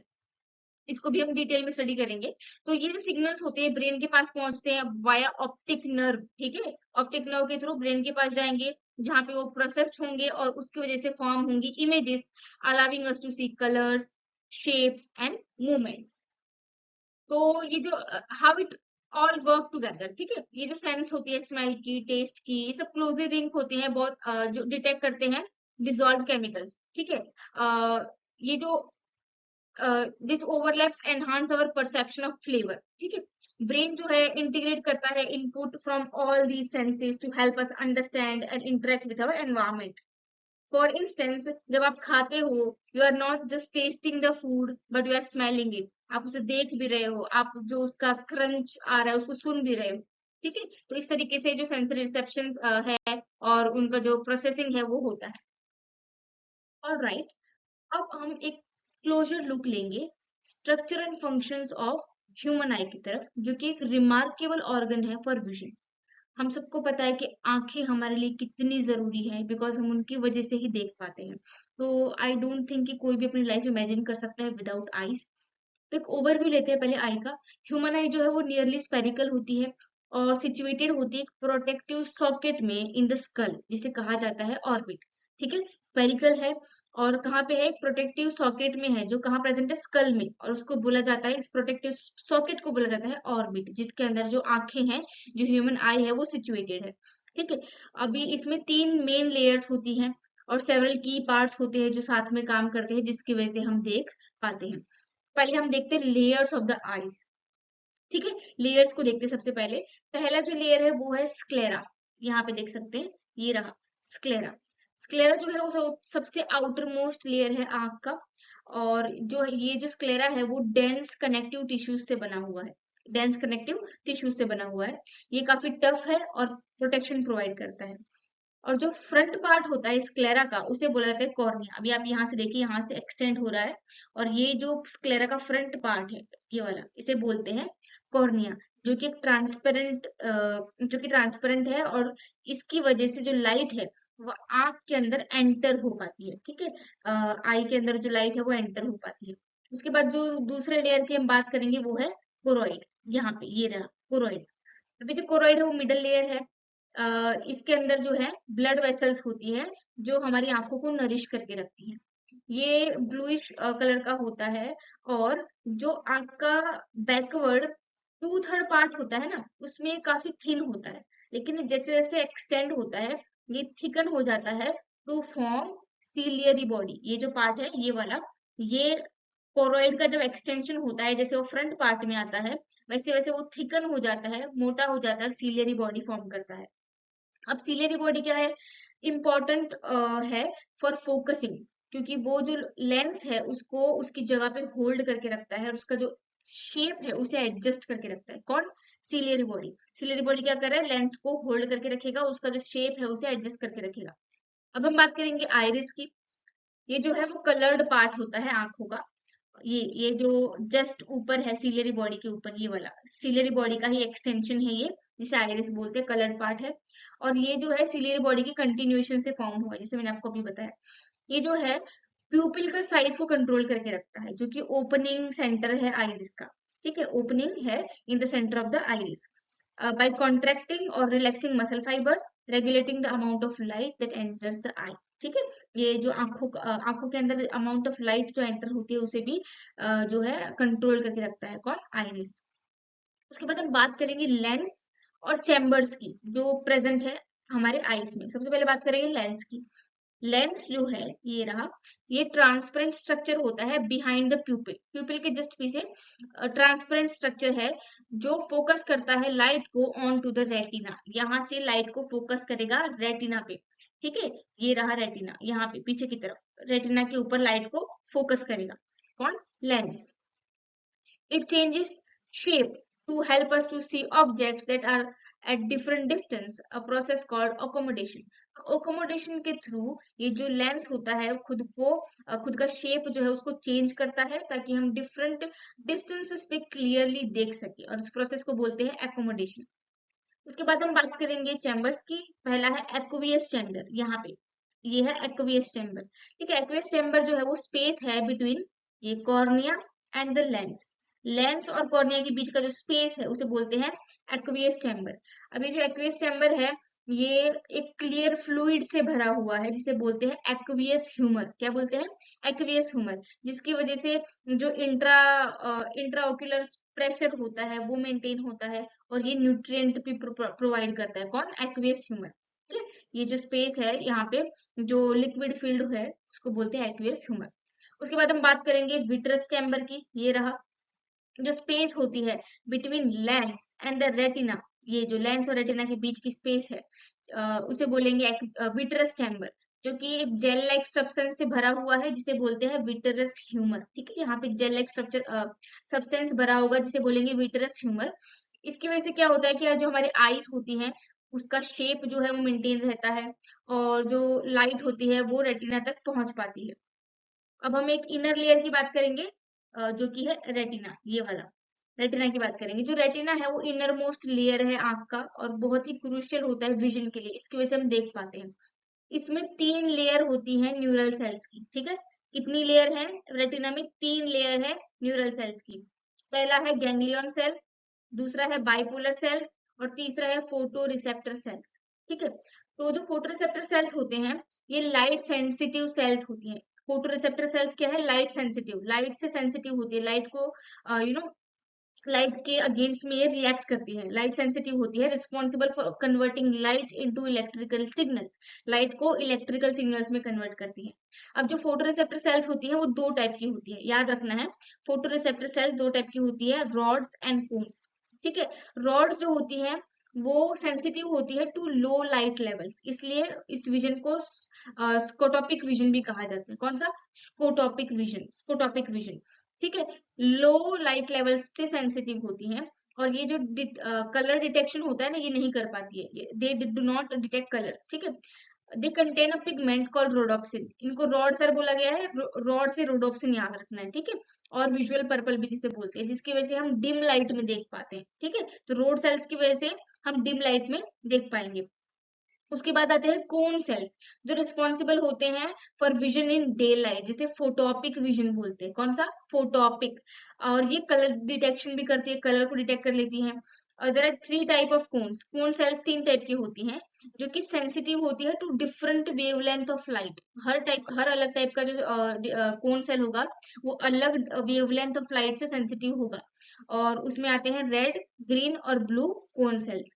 जो ब्रेन होता है ना, वो कंबाइन करता है इनके इनपुट को, ठीक है, जो कोन सेल्स जो इनपुट भेजेंगे उसको कंबाइन करेगा to produce a perception of various colours, और उस वजह से फिर वो वेरियस कलर्स का परसेप्शन जो है वो बनाता है। अब अगर हम बात करें कुछ इंपॉर्टेंट स्ट्रक्चर्स की, तो पहले हम बोलेंगे ब्लाइंड स्पॉट के बारे में। ये रहा यहाँ पे ब्लाइंड स्पॉट। ये जो है जब ऑप्टिक नर्व्स जो होती है ना, ऑप्टिक नर्व्स वो निकलती है ब्रेन सॉरी आईज से बाहर, ठीक है, और वहां यहाँ पे कोई फोटो रिसेप्टर्स नहीं होते हैं, तो इस स्पॉट को बोलेंगे ब्लाइंड स्पॉट। ब्लाइंड स्पॉट पे क्या हो रहा है? ऑप्टिक नर्व्स आईज से बाहर निकल रही हैं और कोई भी फोटो रिसेप्टर्स नहीं है, और इसी वजह से जो भी इमेज ब्लाइंड स्पॉट पे आके गिरती है वो हमें दिखाई नहीं देती है, ठीक है। उसके बाद आता है मैक्यूला लुटिया एंड फोबिया। जो मैक्यूला होता है वो येलोइश एरिया होता है रेटिना के ऊपर, और फोबिया जो है वो इसका सेंट्रल पिट है, सेंटर में एक छोटा सा खड्डा जैसा, ये रहा फोबिया, ठीक है। यहाँ पे और यहाँ पे जो कोन्स है वो बहुत ज्यादा डेंसली पैक्ड है। अब कोन्स ज्यादा है तो आप सोचिए, कोन्स क्या करती हैं? हमें कलर्स को देखने में हेल्प करती हैं। तो मतलब अगर कोन्स बहुत ज्यादा है तो हम बेटर देख पाएंगे, तो यहाँ पे जो है ग्रेटेस्ट विजुअलिटी हमें मिलेगी, और जो फाइन डिटेल्स होती हैं वो हम अच्छे से देख पाते हैं बिकॉज ऑफ द फोबिया, ठीक है। तो ये था स्ट्रक्चर ऑफ आई। ऑलराइट, तो अब हम बात करेंगे मैकेनिज्म ऑफ विजन की। How our eyes convert light into images that we can see, ठीक है। ये जो प्रोसेस होता है क्वाइट फैसिनेटिंग है, और इसमें सेवरल स्टेप्स होते हैं, ठीक है। वन बाय वन एक एक स्टेप को डिस्कस करेंगे। सबसे पहले तो क्या होता है? लाइट की एंट्री होती है हमारी आंखों में। लाइट जो है एंटर करती है इन द आई, तब ये फर्स्ट पास होगी थ्रू द कॉर्निया, ठीक है। ये कॉर्निया में से पास होगी, उसके बाद ये प्यूपिल पे जाएगी जो कि रेगुलेटेड होता है बाय द आइरिस, और फाइनली थ्रू द लेंस, ठीक है। लेंस से पास होके लाइट जो है सीधा जाके गिरेगी रेटिना पे, जो कि लोकेटेड होता है on the back of the eye, आंख के पीछे की तरफ। अब जो सेकंड स्टेप है वो है फोटो ट्रांसडक्शन का स्टेप, ठीक है। अब देखते हैं कि रेटिना में क्या होता है। जो रेटिना होता है उसमें फोटो रिसेप्टर सेल्स होते हैं, जिसकी हमने ऑलरेडी बात की हुई है। कौन से दो सेल्स थे? रॉड रॉड सेल्स और कोन सेल्स। तो ये जो सेल्स होते हैं उनमें स्पेशल लाइट सेंसिटिव कंपाउंड्स होते हैं, जिनको फोटो पिगमेंट्स कहा जाता है, ठीक है। ये जो सेल्स इसमें क्या था? स्पेशल लाइट सेंसिटिव कंपाउंड्स होते हैं, जिनको फोटो पिगमेंट्स कहा जाता है।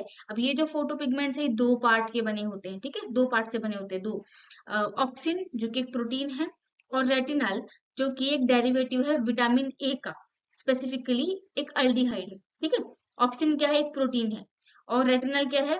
विटामिन ए का डेरिवेटिव है। अब जब लाइट हिट करती है इन फोटो पिगमेंट्स को, तब क्या होता है कि उसकी वजह से केमिकल चेंजेस आते हैं, ठीक है। लाइट क्या करेगी? इंड्यूस करेगी retinal to dissociate from opsin. Light जैसे ही उस पर हिट करेगी तो रेटिनल और ऑप्सिन दोनों डिसोशिएट हो जाएंगे, जिसकी वजह से जो ऑप्सिन होते हैं उसके ऑप्सिन के स्ट्रक्चर में भी चेंजेस आ जाते हैं, ठीक है। क्या होगा? मेम्ब्रेन में चेंजेस होंगे। जो हम देख रहे थे ना, एक्शन पोटेंशियल जनरेट होता है, तो उसके पहले जो मेम्ब्रेन चेंजेस होते हैं वो होंगे। मेम्ब्रेन की परमिएबिलिटी में चेंज होगा। जब रेटिनल का शेप चेंज होगा, उसकी वजह से जो मेम्ब्रेन की परमिएबिलिटी होगी वो अफेक्ट होगी। जो फोटोरिसेप्टर सेल्स होते हैं उनकी मेम्ब्रेन की परमिएबिलिटी अफेक्ट होगी जैसे ही रेटिनल का शेप चेंज होगा। Essentially, it alters how ions move in and out of the cell, ठीक है। जो ions in and out move हो रहे थे वो चेंज हो जाएगा। जो ये जो चेंज होते हैं परमिएबिलिटी में, इसकी वजह से क्या होगा? जो फोटो रिसेप्टर्स न्यूरोट्रांसमीटर्स रिलीज कर रहे थे उसमें रिडक्शन हो जाएगा, ठीक है। जो परमिएबिलिटी में चेंज आया उसकी वजह से फोटो रिसेप्टर्स जो न्यूरोट्रांसमीटर्स रिलीज करते हैं ना, जो कि सिग्नलिंग मॉलिक्यूल्स होते हैं, उसका रिडक्शन हो जाएगा। अब फोर्थ स्टेप क्या होगा? Generating action potential. As a result of this changes जो पोटेंशियल डिफरेंस होगा वो क्रिएट होगा, ठीक है। कहाँ पे? फोटो रिसेप्टर सेल्स में, ठीक है। जो इलेक्ट्रिकल सिग्नल होगा वो ट्रांसमिट होगा to bipolar cell. Electrical signal bipolar cell को ट्रांसमिट हुआ, और फिर बाइपोलर सेल उस सिग्नल को ट्रांसमिट करेंगे टू द गैंग्लियन सेल, ठीक है। अब आएगा ट्रांसमिशन टू द ब्रेन। ये जो है इम्पल्स जनरेट हो गया, सब हो गया। सिग्नल जो है वो गैंग्लियन सेल ने एक्शन जनरेट किया, पोटेंशियल इम्पल्स। और अ, बाद में उसको, हाँ, गैंग्लियन सेल्स के पास जो भी इम्पल्स है वो पहुंच चुका है। उसके बाद अब वो जो ट्रांसमिशन होगा ब्रेन तक होगा। जो एक्शन पोटेंशियल ट्रैवल है, एक्शन पोटेंशियल है जो, वो ट्रैवल करेगा along the optic nerve. Optic nerves के थ्रू एक्शन पोटेंशियल ट्रैवल करेगा। ये जो नर्व्स हैं वो कैरी करेगी विजुअल इंफॉर्मेशन को from eye to the brain. अब जो विजुअल इंफॉर्मेशन है वो आंख से ब्रेन तक पहुंचेगी ऑप्टिक नर्व्स के थ्रू। अब जो ब्रेन है उसमें एक स्पेसिफिक एरिया होता है जो विजुअल इंफॉर्मेशन को प्रोसेस करता है, उसे बोलते हैं विजुअल कॉर्टेक्स। और ये सिग्नल जो है वहां तक पहुंच जाएगा, जो आंख से ब्रेन तक सिग्नल गया है ये कहाँ पहुंचेगा, ब्रेन के विजुअल कॉर्टेक्स में पहुंचेगा, जो कि एक स्पेसिफिक एरिया है ब्रेन का, जो कि रिस्पॉन्सिबल होता है फॉर प्रोसेसिंग विजुअल इंफॉर्मेशन। ठीक है। अब क्या होगा, इमेज का रिकॉग्निशन होगा। जो विजुअल कॉर्टेक्स है ब्रेन का, वो एनालाइज करेगा इनकमिंग सिग्नल्स को, उसे कंपेयर करेगा प्रीवियस मेमोरीज के साथ या फिर एक्सपीरियंसेस के साथ, ताकि वो रिकॉग्नाइज कर सके कि इमेज जो है वो एक्चुअली में है किस चीज का। और इसी वजह से हम ऑब्जेक्ट्स को आइडेंटिफाई कर पाते हैं, कलर्स, शेप्स वगैरह को based on the light that reach our retina, हम उन्हें रिकॉग्नाइज या फिर आइडेंटिफाई कर पाते हैं। इस तरीके से पूरा जो विजन का मैकेनिज्म है वो काम करता है। हम एक्सप्लोर करेंगे the anatomy of the ear and understand how it functions for both hearing and balance। हाँ, बैलेंस भी करता है। तो हम देखते हैं कि वो कैसे होगा। जो ईयर है उसको हम तीन मेन सेक्शंस में डिवाइड करेंगे। ठीक है, आउटर ईयर, मिडल ईयर और इनर ईयर। पहले हम डिस्कस करेंगे आउटर ईयर के बारे में। ये जो यहाँ पे डायग्राम में बाहर की तरफ दिख रहा है ना, ये पोर्शन, इसे बोलते हैं आउटर ईयर। इसमें सबसे पहले आता है पिना। पिना जो है वो ये पार्ट है जो हम हमारे ईयर में बाहर की तरफ से देख पाते हैं। ये जो है विजिबल पार्ट होता है ईयर का, जो हम देख सकते हैं। इसका जो शेप है वो इस तरीके का बना होता है कि वो साउंड वाइब्रेशंस को हवा में से कलेक्ट कर सकता है। ठीक है। उसके बाद आता है एक्सटर्नल ऑडिटरी कैनाल या फिर एक्सटर्नल ऑडिटरी मीटस। ये जो है कैनाल होती है जो पिन्ना से इनवर्ड मूव करती है to the tympanic membrane. Tympanic membrane जिसको ईयर ड्रम भी बोलते हैं। ठीक है। इसमें फाइन हेयर्स होते हैं, यहाँ पे फाइन हेयर्स होंगे। और यहाँ पे ग्लैंड्स होंगे जो वैक्स को सिक्रीट करेंगे। अब वो वैक्स जो है हमारे कैनाल को क्लीन रखेगा और उसे डस्ट और माइक्रो ऑर्गेनिज्म से प्रोटेक्टेड रखेगा। मतलब जो यहाँ पे वैक्स की वजह से जो भी डस्ट माइक्रो ऑर्गेनिज्म अंदर की तरफ मूव करेंगे वो यहाँ पे वैक्स पे ही चिपक के रह जाएंगे और जो टिम्पैनिक मेम्ब्रेन है वहां तक नहीं पहुंच पाएंगे। उसके बाद हम बात करेंगे मिडल ईयर की।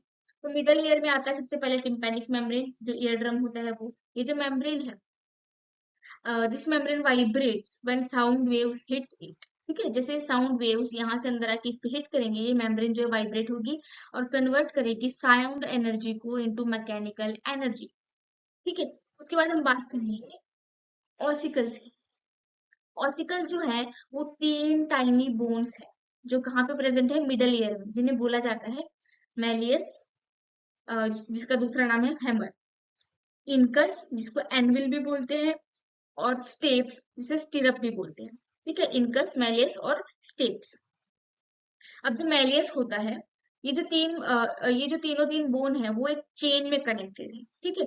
ये जो मैलियस है वो अटैच्ड होता है टिम्पैनिक मेम्ब्रेन से। यहाँ पे ये टिम्पैनिक मेम्ब्रेन है और इससे अटैच यहाँ पे ये रहा मैलियस। ठीक है। स्टेप्स जो है वो कनेक्ट होता है to the oval window of cochlea. ये कोचेला का जो ओवल विंडो होता है ना, यहाँ पे जो है वो स्टेप्स कनेक्टेड होता है। जो ऑसिकल्स है ना, ये क्या करते हैं, एम्पलीफाई करते हैं साउंड वाइब्रेशन को और ट्रांसमिट करते हैं उनको इनर ईयर की तरफ। ठीक है। ये जो ऑसिकल्स में तीन टाइनी बोन्स हमने देखे, ये एम्पलीफाई करेंगे साउंड वेव्स को और ट्रांसमिट करेंगे उनको इनर ईयर की तरफ।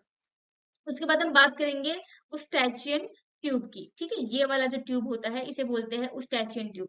उस्टैचियन ट्यूब, ये जो ट्यूब होता है ये कनेक्ट करता है हमारे मिडल ईयर को फेरिंग्स के साथ, जो हमारा थ्रॉट होता है उसके साथ। ठीक है।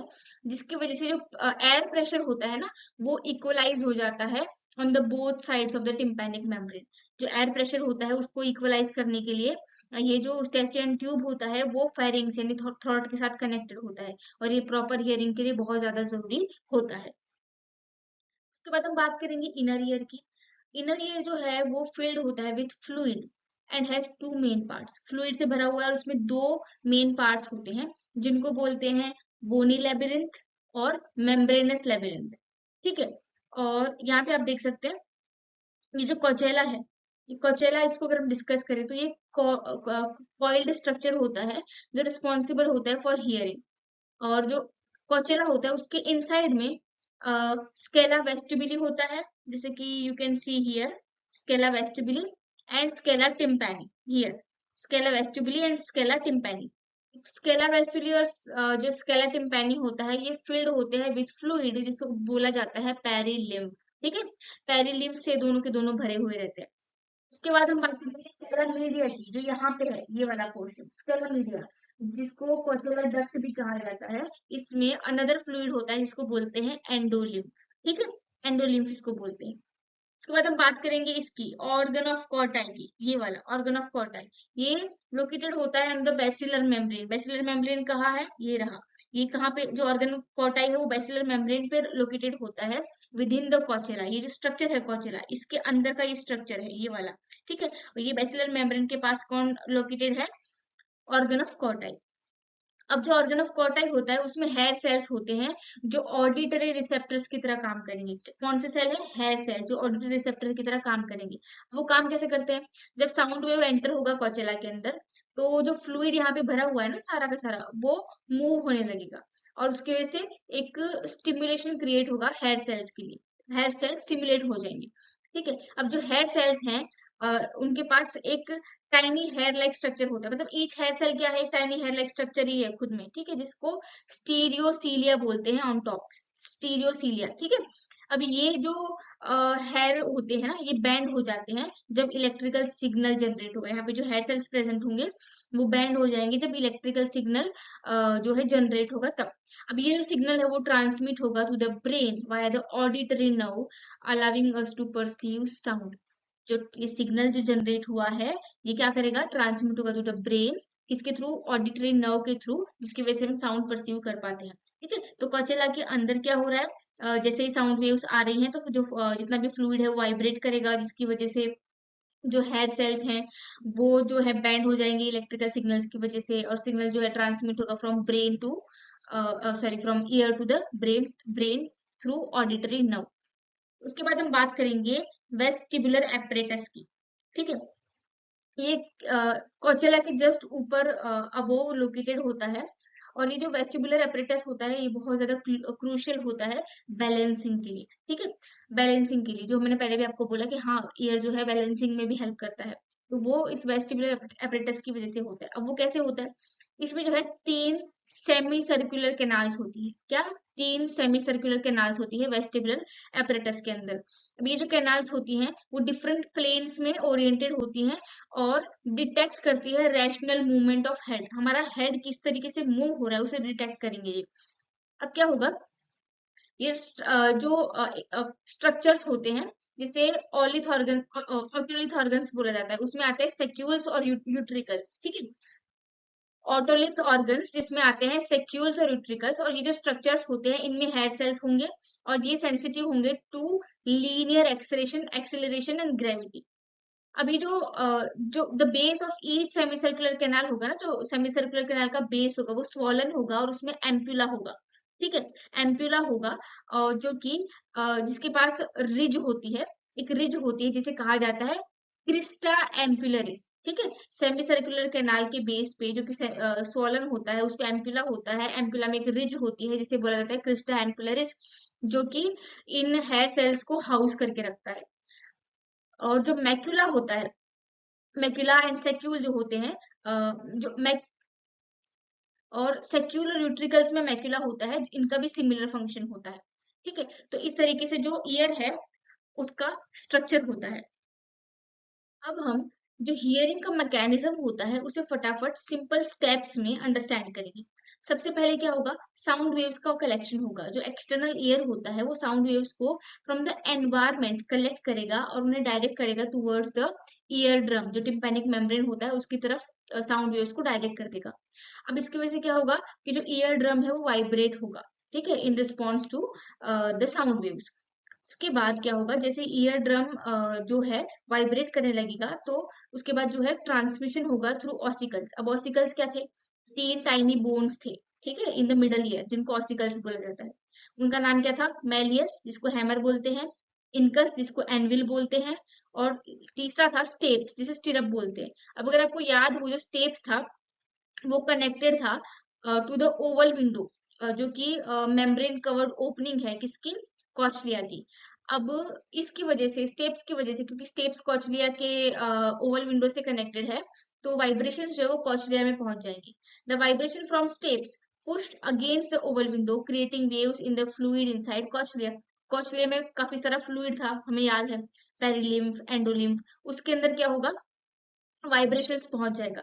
अब जो जैसे ही फ्लूइड के अंदर वाइब्रेशन पहुंचेगा, जो हेयर सेल्स थे, ठीक है, वो एक्टिवेट हो जाएंगे, जो कि as the basilar membrane moves it bends the hair cells, ठीक है, हेयर सेल्स बैंड होंगे, जो कि लोकेटेड होते हैं बेसिलियर मेम्ब्रेन्स पे।